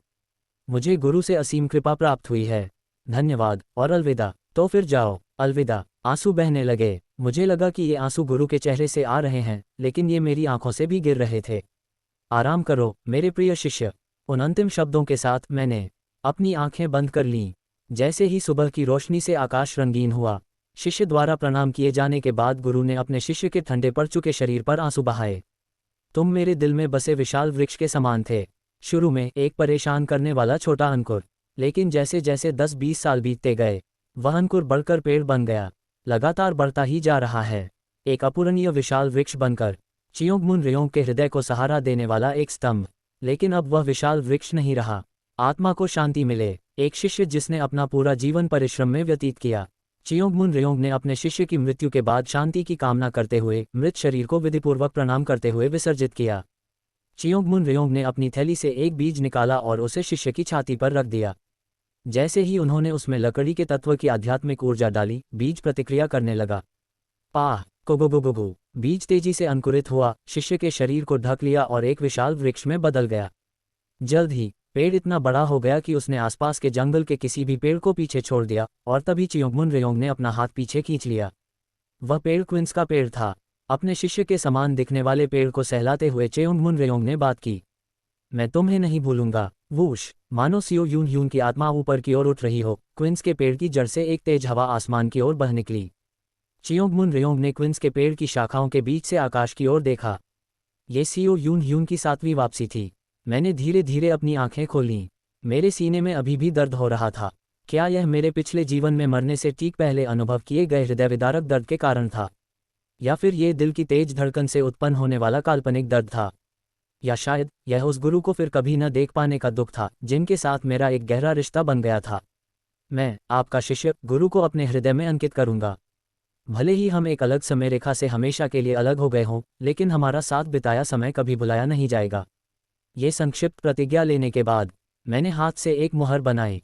मेरे शरीर में आध्यात्मिक शक्ति का एक अंश भी नहीं था, लेकिन ब्रेकथ्रू से पहले समझ के माध्यम से परिपूर्ण किए गए हस्तचिह्नों को मेरे भीतर प्रवाहित होने वाली सबसे हल्की ऊर्जा से ही सक्रिय किया जा सकता था। ऊर्जा के विस्फोट के साथ जैसे ही हाथ का इशारा सक्रिय हुआ, मेरे आसपास के अन्य साथी, जो बस जागने ही वाले थे, बिना मुझे कुछ किए ही वापस सो गए। हाथ की मुद्रा का प्रयोग करने के बाद मुझे अपने सिर में तेज दर्द महसूस हुआ। यह अनुभूति, मेरे ऊपरी दांतियन में कुछ गड़बड़ है। ऐसा प्रतीत हुआ मानो ऊपरी दांतियान के अंदर कोई विशालकाय चीज ठूंस दी गई हो। कुछ देर सोचने के बाद मुझे समझ आया कि यह क्या था। मेरी चेतना चिशोधन के 7वें स्टार स्तर तक पहुंच चुकी है। ये देखते हुए कि पंच ऊर्जाओं के उद्गम की ओर अभिसरण करने वाले मार्शल आर्टिस्ट की चेतना चिशोधन के 3 या 4 स्टार के स्तर के आसपास होती है। ऊर्जा शोधन के 7वें स्तर तक पहुंचने के बाद मेरी चेतना का आकार लगभग ऊर्जा शोधन के 10वें स्तर के बराबर हो गया था। यह विचित्र था कि मेरे ऊपरी दांतियान भित्तिस्थल का ऊपरी भाग अक्षुण्ण रहा, जबकि उसके भीतर इतनी बड़ी चेतना समाहित थी। ऐसा लगता है कि मेरा शरीर, जो अभी तक उत्पत्ति की ओर अभिसरित होने वाली पंच ऊर्जाओं में कायाकल्प से नहीं गुजरा है, ऊपरी डांटियन से निपटने के लिए संघर्ष कर रहा है। इस दर्द से राहत पाने के लिए मैंने पास में ही से कुछ पीले बांस की जड़ें खोदकर खाईं और तुरंत ही मुझे नई ऊर्जा का एहसास हुआ। एक बार फिर स्वर्ग और पृथ्वी की 5 तत्वों की ऊर्जा मेरे शरीर में प्रवाहित हुई और मैंने 5 तत्वों की आध्यात्मिक जड़ों को पुनः प्राप्त कर लिया और एक साधक के गुणों को ग्रहण कर लिया। रूपांतरण से गुजरने और चेतना को सहन करने में सक्षम शरीर प्राप्त करने के बाद ही सिरदर्द बंद हुआ। साथ ही ऊपरी दांतियन में संकुचित चेतना उत्पत्ति की ओर अभिसरित होने वाली 5 ऊर्जाओं तक पहुंचने के बाद चीख से प्रकट हुई और अपना स्वरूप प्रकट किया। इसका आकार पिछले जन्म में मेरी चेतना के आकार के बराबर था। इसे देखकर मुझे हल्की सी पुरानी यादों का एहसास हुआ। समय के साथ कुछ और भी प्रसारित हुआ है। उसी समय मुझे प्रतिगमन के नियमों में से एक समझ में आया। जो पीछे हटता है वह केवल मेरी आत्मा और चेतना है। यदि प्रतिगमन से पहले चेतना का विकास होता है तो उसका आकार बना रहता है। मैंने सबसे पहले अपने साथियों को एक गुफा में ले जाकर उन्हें नींद के मंत्र से सुला दिया। फिर मैंने इस जीवन के बारे में विचार किया।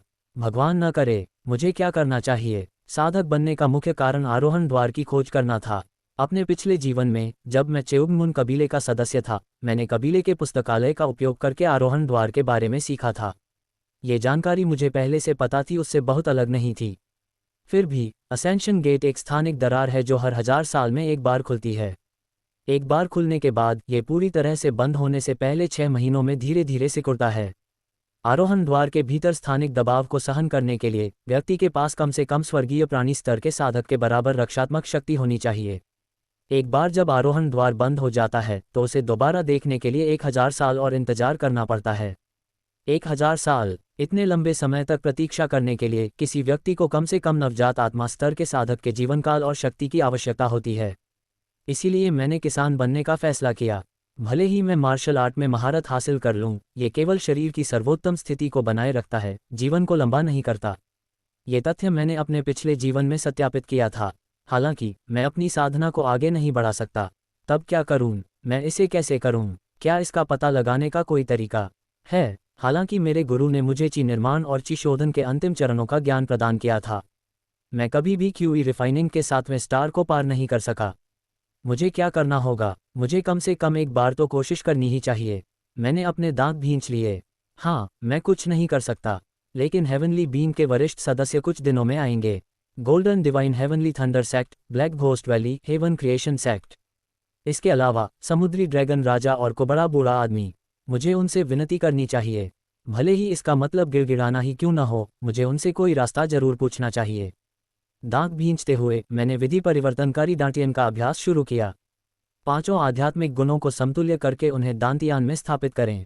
फिर यिन यान ऊर्जा के साथ सामंजस्य स्थापित करके आदिम अराजकता ऊर्जा से उसे निखारें। शायद इसलिए कि मैंने अपने पिछले जीवन में पहले ही यह अवस्था प्राप्त कर ली थी। मैं 2 रातों तक जागा रहा और ची संग्रहण चरण को पूरा किया, जिससे नियम परिवर्तन दांतियान का निर्माण हुआ। अब मैं किसी भी समय ची रिफाइनिंग के प्रथम चरण में प्रवेश करने के लिए तैयार था। वह दिन आ गया। एक बार फिर गोल्डन डिवाइन हेवनली थंडर संप्रदाय के grand master, black ghost valley के एल्डर और हेवन क्रिएशन संप्रदाय के संप्रदाय नेता, 3 दिव्य प्राणी साधक हम पर अवतरित हुए। 4 ऐसे हैं जिनकी जड़ें आध्यात्मिक हैं, है ना?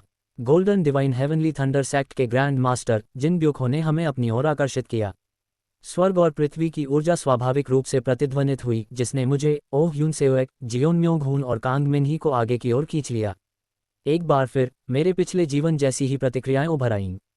स्वर्ण दिव्य स्वर्गीय वज्र शरीर, एक पौराणिक संरचना, भूत प्रेतवादित यिन रूपांतरण अमर जड़, अद्वितीय पवित्र शरीर। हा, मैं हंसना बंद नहीं कर पा रहा हूं।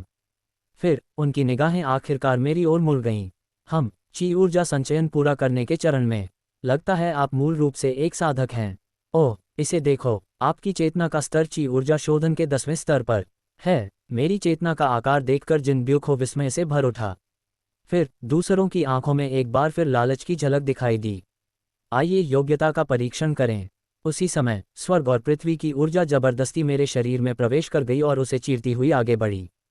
चटक, कुरकुरा, उफ। मैंने दांत पीसकर उसकी क्रूर योग्यता परीक्षा सहन की और कुछ समय बाद ये निर्धारित किया गया कि मुझमें पंचतत्वों की आध्यात्मिक जड़ें हैं। जैसे ही 5 शक्तियों ने तेज चमक बिखेरी, तीनों साधकों ने तुरंत निराशा व्यक्त की। ची ऊर्जा संग्राहक होने के नाते आपकी चेतना के असामान्य आकार को देखते हुए मेरी उम्मीदें बहुत अधिक थीं। ये तो सामान्य सा लगता है। लेकिन ये देखते हुए कि आपने अभी तक कोई आध्यात्मिक नाड़ी सक्रिय नहीं की है और अभी अभी साधना सीखना शुरू किया है। चेतना का वह स्तर बुरा नहीं है। केवल सर चांद होने ही मेरी चेतना के आकार के प्रति कुछ रुचि दिखाए। अगर चीजें इसी तरह चलती रहीं तो सर चांद हो सिर्फ मेरी सिफारिश करके चले जाएंगे। मैं वहीं घुटनों के बल बैठ गया और जोर से चिल्लाया, अमर साधना के महान वरिष्ठों को मेरा प्रणाम। मैंने मार्शल आर्ट के माध्यम से उत्पत्ति की ओर अभिसरित होने वाली पंच शक्तियों तक पहुंचकर दिव्य चेतना को जागृत कर लिया है और मैं एक साधक बनने की तमन्ना रखता हूं। कृपया इस दीनहीन पर दया कीजिए और मुझे अपना शिष्य स्वीकार कीजिए। वूश, मैंने अपनी शक्ति से परिपूर्ण भुजा को हवा में लहराकर अपनी योग्यता का प्रदर्शन किया। मैं ची बिल्डिंग के साधकों द्वारा प्रयुक्त शुद्ध आध्यात्मिक शक्ति को भी संभाल सकता हूं। मेरी युद्ध शक्ति ची रिफाइनिंग के 14वें स्टार से ऊपर है, लेकिन ची बिल्डिंग से कम है। अगर आप मुझे अपने साथ लेते हैं तो आपको तुरंत ची रिफाइनिंग के 14वें स्टार के बराबर शक्ति प्राप्त हो जाएगी। वरिष्ठगण, कृपया मुझे यह अवसर प्रदान करें। 5 ऊर्जाएं मूल की ओर अभिसरित हो रही हैं। ऐसा कुछ तो अवश्य ही था। ब्लैक घोस्ट वैली के जिन ब्यूको और वाइट बोन घोस्ट डेविल उदासीन प्रतीत हुए, जबकि हेवनली क्रिएशन सेक्ट के सर चांद होने काफी रुचि दिखाए। अरे, आप ब्योकरा की भाषा बोलते हैं। क्या आप वहीं से हैं? उन्होंने मुझसे चेतना के माध्यम से नहीं बल्कि अपनी मातृभाषा में पूछा और मैंने भी उसी तरह उत्तर दिया। उद्धरण चिन्ह ... आप कह सकते हैं कि ब्योकरा में मेरी एक शाखा परिवार है। हालांकि सिफारिश से परे उनमें मेरे प्रति कोई दिलचस्पी नहीं दिखी। मैंने दांत पीसते हुए पूछा, आप मुझे मौका क्यों नहीं दे रहे? मुझे लेने पर आपको पछतावा नहीं होगा। अगर आरोहण द्वार खुलने का समय न होता और तुम स्वर्ग सृजन संप्रदाय या यहाँ तक कि स्वर्ण दिव्य स्वर्गीय गर्जन संप्रदाय या काली भूत घाटी में आए होते तो तुम एक आंतरिक शिष्य बनने के लिए पर्याप्त योग्य होते। लेकिन अब स्थिति अलग है। हम पहले से ही अपने संप्रदाय के सबसे महत्वपूर्ण सदस्यों को पदोन्नति देने की योजना बना रहे हैं और प्रत्येक अतिरिक्त व्यक्ति से हमारा बोझ कई गुना बढ़ जाता है। इन व्यक्तियों में स्वर्ण दिव्य स्वर्गीय वज्र शरीर, प्रेतवादित यीन रूपांतरण, अमर मूल और अद्वितीय पवित्र शरीर जैसे पौराणिक लगभग मिथकीय गुण हैं, इसीलिए हम ये बोझ उठाने को तैयार हैं। इसलिए मेरे गुण मुझे उनके साथ ले जाने के लिए पर्याप्त नहीं हैं। मैंने उन तीनों दिव्य प्राणियों के साधकों की ओर देखा और पूछा, तो क्या मैं आपसे एक बात पूछ सकता हूँ? तुम्हारी हिम्मत कैसे हुई हमसे ऐसे व्यवहार करने की जैसे हम तुम्हें खुश करने के लिए स्वतंत्र हों? टकरा जाना। जिन ब्यूको क्रोधित होकर दहाड़ा और आकाश से बिजली गिरी। बूम! मुझ पर बिजली गिरी और मैं दर्द से चीखने लगा। ऐसा लग रहा था जैसे मेरा शरीर आग की लपटों में जल रहा हो। क्या मैं मर रहा हूँ? कितना बुरा स्वभाव है। वूश! सर चांदो ने अपनी उंगली से इशारा किया और लकड़ी के तत्व की आध्यात्मिक ऊर्जा ने मुझे उपचार शक्ति से घेर लिया। बिजली के झटके से हुए नुकसान से मैं जल्दी ही ठीक हो गया। खांसी। हे, अपने देशवासी की देखभाल कर रहे हो, है ना? आप सब बहुत जल्दी गुस्सा हो जाते हैं। इस जूनियर के पास शायद कुछ दिलचस्प सवाल हो सकते हैं। सिर्फ बोलने पर इतना गुस्सा करना ठीक नहीं है। सर चांदो ने जीभ चटकाते हुए टिप्पणी की। सर चांदो पर भरोसा करते हुए मैंने मरने के जोखिम पर भी अपना सवाल पूछने का फैसला किया। वरिष्ठों, यदि आपका मुझे ले जाने का कोई इरादा नहीं है तो क्या आप कृपया ये सलाह दे सकते हैं कि अमर साधना के मार्ग को अवरुद्ध करने वाली स्वर्ग की बाधाओं को कैसे पार किया जा सकता है? मेरा लक्ष्य ची शोधन के 7वें स्तर तक पहुंचना और 7 सितारा अनुष्ठान करना है, लेकिन अगर हर बार आकाश में काले बादल छा जाएं और स्वर्ग और पृथ्वी की आध्यात्मिक ऊर्जा को अवरुद्ध कर दे तो मुझे क्या करना चाहिए? व्हाइट बोन घोस्ट डेविल ने मेरे सवाल पर भौहें चढ़ाईं और मेरी ओर इशारा किया। जल्दी से आना। उसी समय मेरी दोनों भुजाएं फटकर खुल गईं। चांदो ने तुम्हें छूट दी और अब तुम अपनी हदें पार कर रहे हो।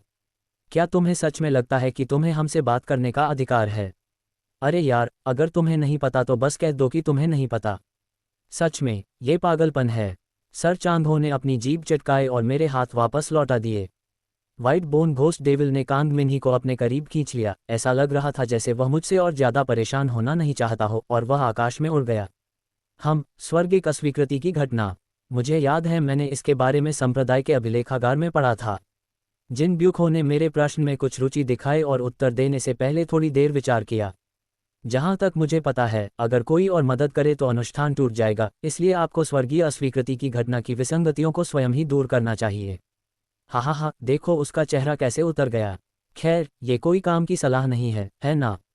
एक ची शोधन साधक अपनी शक्ति से स्वर्गीय अस्वीकृति की घटना का सामना कैसे कर सकता है? इसका जवाब तो 3 साल का बच्चा भी दे सकता है। ओपनिंग स्क्वायर ब्रैकेट ... छी, मैं क्या करूं? वह बहुत परेशान करने वाला है। मैं जा रही हूं। टकरा जाना। बूम! जिन ब्यूको ने हताश होकर मुझ पर फिर से बिजली गिराई और फिर हवा में उड़ गया। एक बार फिर मुझे अपने शरीर में तेज दर्द महसूस हुआ, लेकिन सर चांगहो की उपचार तकनीक ने बड़ी मुश्किल से मेरी जान बचाई। उद्धरण चिन्ह।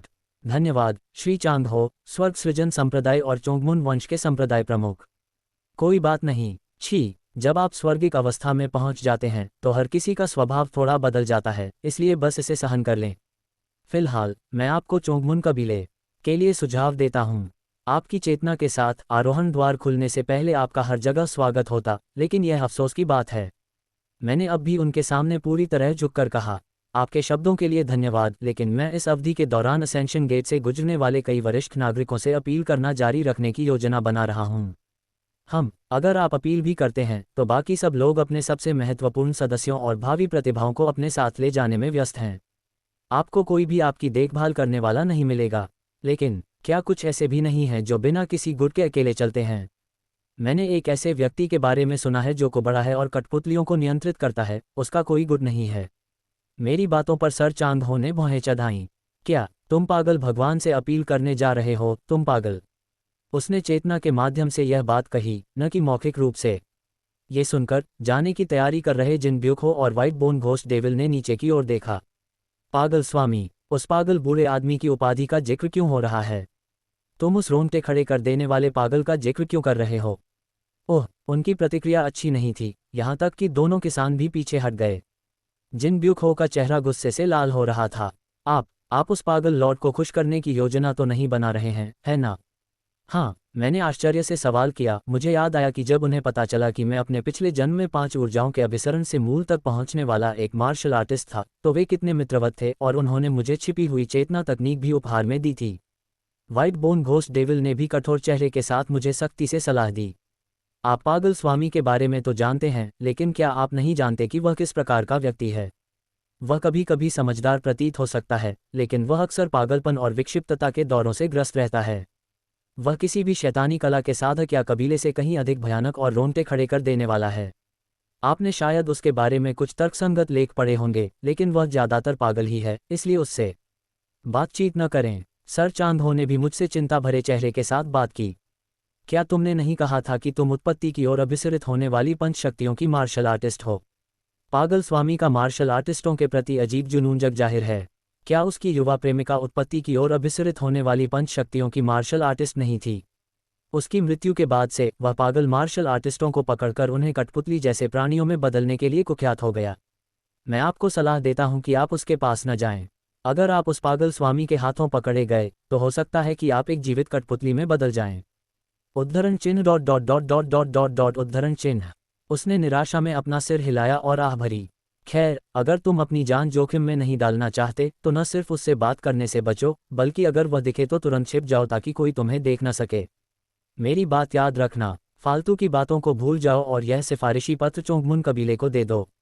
मैंने सर चांगहो से सिफारिश पत्र को बेसुध होकर ग्रहण किया, जिन्होंने जाने से पहले मुझे बार बार उस कुबड़े बूढ़े व्यक्ति पागल स्वामी से मिलने के खिलाफ चेतावनी दी थी। उद्धरण। उसके साथ क्या मामला है? मुझे वह देखने में समझदार लगने वाला कुबड़ा बूढ़ा व्यक्ति याद आया, जिसके भीतर गहरा संघर्ष चल रहा था। नहीं, उससे पहले मैंने मैनेजर किम योन की ओर देखते हुए सोचा, जो ब्योकरा की भाषा में मेरी खेती करने वालों के साथ हुई बातचीत से हैरान लग रही थी। मुझे मैनेजर किम के बारे में कुछ करना चाहिए। अगर उनकी कही बात सच है तो मैनेजर किम योन का पागल सरदार के हाथों पकड़ा जाना अच्छा नहीं होगा। लेकिन अगर मैं हस्तक्षेप भी करूं तो मैनेजर किम उस विशाल चेतना को जगा देगी और पागल भगवान उसके पीछे आ जाएगा। साधना का उचित ज्ञान प्राप्त करने के बाद अब मैं दिव्य प्राणियों के साधकों की स्थिति और क्षमता को समझ गया था। उनके विचार ही स्वाभाविक रूप से स्वर्ग और पृथ्वी की आध्यात्मिक ऊर्जा से प्रतिध्वनित हो सकते थे। मैं भला ऐसे राक्षसों का मुकाबला कैसे कर सकता था? यह कोई प्रतीकात्मक बात नहीं है, वे सचमुच एक ही झटके में किसी देश को धूल में मिला सकते थे। चिंता और घबराहट के बीच एक बार फिर उप प्रबंधक ओहेसेओ ने हवा और बारिश को बुलाने की शक्ति को जागृत कर दिया। समुद्री ड्रैगन राजा सियो हवेओल ने उसकी शक्ति के स्रोत को भांपते हुए उसे लेने के लिए आया। मैंने सियो हवेओल के सामने घुटने टेके और एक सवाल पूछा। मैं, एक साधारण मनुष्य, समुद्री ड्रैगन राजा से एक प्रश्न पूछना चाहता हूँ। कृपया मेरी प्रार्थना स्वीकार करें। हम आगे बढ़ो। हे सागर ड्रैगन राजा, क्या आप पागल स्वामी नामक किसी साधक को जानते हैं? ये सुनकर समुद्री ड्रैगन राजा सियो हवेओल, जिन्होंने कभी अपना गंभीर और गरिमापूर्ण भाव नहीं खोया था, अचानक उनके चेहरे पर विकृत भाव आ गए। वो पागल कहीं का, उफ, तुम उस पागल के बारे में क्यों पूछ रहे हो? उद्धरण चिन्ह dot dot dot dot dot dot dot उद्धरण चिन्ह। अब ये स्पष्ट हो गया है। को बड़ा बुरा आदमी मैड लॉर्ड वास्तव में एक पागल व्यक्ति है जिससे सभी डरते हैं। शांत स्वभाव वाले समुद्री ड्रैगन राजा की ऐसी प्रतिक्रिया देखना। उद्धरण चिन्ह डॉट डॉट डॉट। मैं जानना चाहता हूं कि हर कोई उस पागल स्वामी को नापसंद क्यों करता है। उस कमीने के लिए सम्मानजनक शब्दों का प्रयोग बंद करो। उस पागल की यौन इच्छा बहुत विकृत है और वह इसके लिए अपनी कठपुतलियों का इस्तेमाल करता है। हालांकि हजारों वर्षों तक जीने के बाद अधिकांश दिव्य प्राणियों के साधकों को कुछ मानसिक समस्याएं हो ही जाती हैं। पागल स्वामी वह है जो केवल एक पहलू में समझदार है, बाकी सभी पहलुओं में पागल है। उससे कभी भी बातचीत या विचार विमर्श न करें। वह आमतौर पर उससे बात करने वालों को पकड़ लेता है और उन्हें जीवित कठपुतली में बदल देता है। उद्धरण चिन्ह dot dot dot dot dot dot dot उद्धरण चिन्ह। मैं अवाक रह गया, सदमे से मेरा चेहरा भावहीन हो गया। मुझे ये भी एहसास हुआ कि मैं अब तक कितना भाग्यशाली रहा हूँ। नहीं, क्या ऐसा इसलिए था क्योंकि वह मैनेजर किम योन को अपना शिष्य बनाकर बहुत खुश थे? वास्तव में अन्य व्यक्तियों ने अपने उग्र स्वभाव के बावजूद हमें अकेला छोड़ दिया, लेकिन वह पागल सरदार हमेशा मुझे और किम यंग हून को मारने की कोशिश करता था, लेकिन मैनेजर किम के रोकने पर ही वह ऐसा करने में कामयाब होता था। हर बार अगर मैनेजर किम ने हस्तक्षेप न किया होता तो हम मर चुके होते। इस बारे में और सोचने पर वह वास्तव में एक पागल आदमी था। मैनेजर किम को ऐसे पागल आदमी के भरोसे छोड़ना बहुत क्रूरता होगी। धड़ाम, मैंने समुद्री ड्रैगन राजा के सामने घुटने टेक दिए और उनसे विनती की, हे सागर ड्रैगन राजा, कृपया इस स्त्री किम योन को अपनी शिष्या या सगे संबंधी के रूप में स्वीकार करें। Opening square bracket dot dot dot. क्या मुझे ऐसा क्यों करना चाहिए? पागल स्वामी का जिक्र सुनकर उत्तेजित प्रतीत होने वाले सियो हवेओल अपने सामान्य व्यवहार में लौट आए और मुझसे सवाल करने लगे। मैंने उसे सब कुछ समझा दिया। हम दूसरे लोक से आए प्राणी हैं, जिनमें से प्रत्येक ने इस लोक में आने पर अद्वितीय क्षमताएं प्राप्त की हैं। मैनेजर किम योन जल्द ही एक ऐसी चेतना को जागृत करने वाली हैं जो दिव्य आत्माओं के साधकों से भी कहीं अधिक होगी। ऐसा लगता है कि पागल स्वामी उसकी प्रतिभाओं पर मोहित है और संभवतः उसे अपना शिष्य बनाना चाहता है। आपकी हालत सुनकर तो बहुत दयनीय लगता है। पागल स्वामी की निगाहों में फंस गए हो। हालांकि Lord sea dragon king mad Lord की मैनेजर किम में दिलचस्पी से ज़्यादा प्रभावित दिखे, बजाय इसके कि हम अचानक दूसरी दुनिया से आए थे। लेकिन आपको ये सब कैसे पता चला? उद्धरण चिन्ह डॉट डॉट डॉट। ये वह क्षमता है जो मैंने प्राप्त की है। कुछ भविष्यवाणी जैसा। अगर आप मुझे भी ले जाना चाहते हैं तो मैं मना करता हूँ। जो लोग एक निश्चित स्तर तक पहुँच चुके हैं उन्हें भाग्य का बोध होता है और वे भविष्य के बारे में मोटे तौर पर जानते हैं। भविष्यवाणी करने की क्षमताएं सबसे बेकार होती हैं। उद्धरण चिन्ह डॉट डॉट डॉट। मुझे कोई आपत्ति नहीं है। कृपया मैं समुद्री ड्रैगन के स्वामी से विनती करता हूँ कि वे उसे ले जाएं। सेयो हवेओल बोलने से पहले कुछ देर सोचती हुई दिखीं। किसी और को साथ ले जाना मेरे लिए बहुत बड़ा बोझ है। इस लड़की को साथ ले जाना पहले से ही बहुत बड़ा बोझ है, लेकिन मैं तैयार हूं क्योंकि उसकी क्षमताएं मेरी जाति के लिए बहुत मददगार साबित होंगी। लेकिन एक और लेने के लिए। उद्धरण चिन्ह dot dot dot dot dot dot dot उद्धरण चिन्ह। हालांकि मुझे इस बात की बहुत चिंता है कि पागल स्वामी के साथ उसका क्या होगा, और अगर आपकी बात सच है तो उसकी चेतना वास्तव में उपयोगी हो सकती है। उसने गौर से मेरी ओर देखा और सोचने लगा। Opening square bracket dot dot dot. क्या होगा अगर तुमने जो कहा वह झूठ हो? अगर उस लड़की में कोई क्षमता जागृत नहीं होती तो वह मुझे आकर्षक नहीं लगती। यदि लॉर्ड सी ड्रैगन किंग को विश्वास हो जाए कि मैंने झूठ बोला है तो आप मुझे खा सकते हैं। मेरी क्षमता के अनुसार वह आज अपनी शक्ति को जागृत कर लेगी, इसलिए तब तक प्रतीक्षा करें। कुछ देर सोचने के बाद उसने धीरे से सिर हिलाया। अगर उसकी क्षमता झूठी है तो मैं उसे आरोहण द्वार के पास ही छोड़ दूंगा। वैसे भी पागल स्वामी को उसमें कोई दिलचस्पी नहीं होगी, लेकिन पागल स्वामी की शक्ति इतनी अपार है कि अगर उसे उसके जागने का पता चल गया तो मेरे लिए भी उसका मुकाबला करना मुश्किल हो सकता है। उद्धरण चिन्ह डॉट डॉट डॉट विस्मयादिबोधक चिन्ह उद्धरण चिन्ह। अगर उसकी क्षमता वैसी ही है जैसा आप कह रहे हैं तो ये बहुत मददगार साबित हो सकती है, इसलिए मैं इस पर नज़र रखूंगा। धन्यवाद, हे समुद्री ड्रैगन राजा। बोलने के बाद सी ड्रैगन किंग मैनेजर किम योन के पास गया और उसकी कलाई भी पकड़ ली।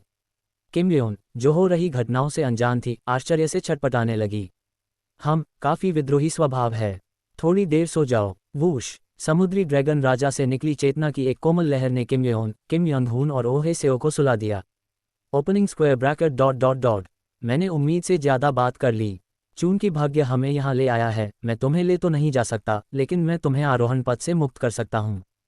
कैसा रहेगा? वूश! समुद्री ड्रैगन राजा ने अपनी उंगली झटक दी और गुफा के अंदर एक स्थानिक दरार खुल गई, जिससे एक अंधेरा प्रवेश द्वार दिखाई दिया। उद्धरण खैर, अगर मैनेजर किमसी ड्रैगन किंग के साथ जाता है तो मैड लॉर्ड के यहाँ आने का कोई कारण नहीं है। कुछ देर सोचने के बाद मैं सो रहे किम यंग हून के पास गया। फिर मैंने हाथ से एक मुहर बनाई। मेरी चेतना उनके ऊपरी दंतियन से जुड़ गई। मैंने उनके माथे को छुआ और उसी तकनीक का प्रयोग किया जो मेरे गुरु ने मुझे पिछले जन्म में सिखाई थी। यांगवो, ग्योकरा और शेंगजी की भाषा का थोड़ा बहुत ज्ञान किम यंग हून के दिमाग में समा गया। इसके साथ ही severing vein saber method, severing mountain swordsmanship और विभिन्न मार्शल आर्ट भी शामिल हैं। साथ ही श्रेष्ठ पथ और मार्शल आर्ट का अभिलेख, दृष्टि साधना और उत्कृष्टता मार्शल आर्ट का अभिलेख और किम यंग हून द्वारा मेरे पिछले जीवन में संचित अन्य तकनीकें भी शामिल हैं। उद्धरण इस जीवन में मुझे आशा है कि किम ह्यूंग, मेरी वजह से आपको किसी खतरे का सामना नहीं करना पड़ेगा। अंत में मैंने मकली कबीले के क्रूर कृत्यों के बारे में बताया और यह जानकारी दी कि सम्राट मकली जंग को मारने से उनके अत्याचार कम हो जाएंगे। अगर किम यंग हून सम्राट मकली जुंग की हत्या कर देता है तो जिन वंश को व्यर्थ में हत्यारों के दस्ते चलाने की जरूरत नहीं पड़ेगी। इस प्रकार मेरे शिष्य स्वाभाविक रूप से जिन वंश के अधीन सामान्य लोग बन जाएंगे। किम यंग हून को ज्ञान प्रदान करने के बाद मैंने उसे स्थानिक दरार में डाल दिया। अलविदा किम ह्यूंग, हो सकता है कि मैं उसे इस जीवन में दोबारा न देख पाऊं। अरे, क्या तुम नहीं जा रहे हो? उद्धरण नहीं, मैंने आरोहण पथ की हवा में सांस ली। असेंशन गेट के बाहर यहाँ की स्वर्ग और पृथ्वी की आध्यात्मिक ऊर्जा यांगुओ और ब्योकरा की तुलना में अधिक सघन थी। अगर मैं बाहर भी चला जाऊं तो भी मैं ची रिफाइनिंग के 7वें स्टार को पार नहीं कर पाऊंगा। इसलिए इस जीवन में मैं इस सघन आध्यात्मिक ऊर्जा के बीच आरोहण पथ के भीतर प्रशिक्षण प्राप्त करूंगा।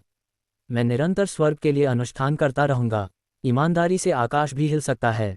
उद्धरण क्या मेरे गुरु द्वारा मुझे दी गई अंतर्दृष्टि और तकनीकें अर्थहीन हो जाएंगी? यदि ईश्वर ऐसा करने से मना करे, जब तक आकाश थक न जाए या पागल न हो जाए, मैं अपना ये जीवन स्वर्ग की अनुमति प्राप्त करने में समर्पित करूंगा। आरोहण पथ में कहीं अधिक सघन आध्यात्मिक ऊर्जा होती है, इसलिए एक अलग संभावना हो सकती है। मैं आरोहण पथ पर बने रहना चाहता हूँ। क्या आप आरोहण पथ की आध्यात्मिक ऊर्जा में साधना करना चाहते हैं? बुरा विचार नहीं है। हालांकि नवजात आत्मा के स्तर से नीचे के किसी भी व्यक्ति के लिए इस स्थान में प्रवेश करना कठिन है।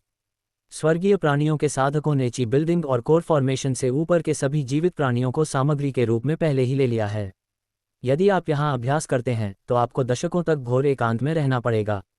उद्धरण मैं इसके लिए तैयार हूँ। खैर, अगर ऐसा है तो मैं कुछ नहीं कर सकता। आपको शुभकामनाएं। सेओ हवेओल ने सिर हिलाया और स्थानिक दरार को बंद कर दिया। किम योन और ओहे सेओ को पकड़े हुए वह गुफा से बाहर निकल गया। चमक! मेरी आंखों के सामने नीली रोशनी छा गई और जल्द ही एक नीला अजगर आकाश में उड़ता हुआ दिखाई दिया। मैं गुफा से बाहर निकला और आकाश की ओर देखा। इस जीवन में मैं निरंतर आरोहण पथ के भीतर से स्वर्ग की अनुमति प्राप्त करने का प्रयास करूंगा। यदि मैं 50 वर्ष निरंतर अनुष्ठानों में व्यतीत करूं तो स्वर्ग भी मुझे अस्वीकार करने का साहस नहीं करेगा। गुरुजी, आपका शिष्य, मैं ये सुनिश्चित करूंगा कि आपके द्वारा दिया गया ज्ञान व्यर्थ न जाए। अपने वर्तमान जीवन के लिए यह प्रतिज्ञा लेकर मैंने आकाश की ओर देखा।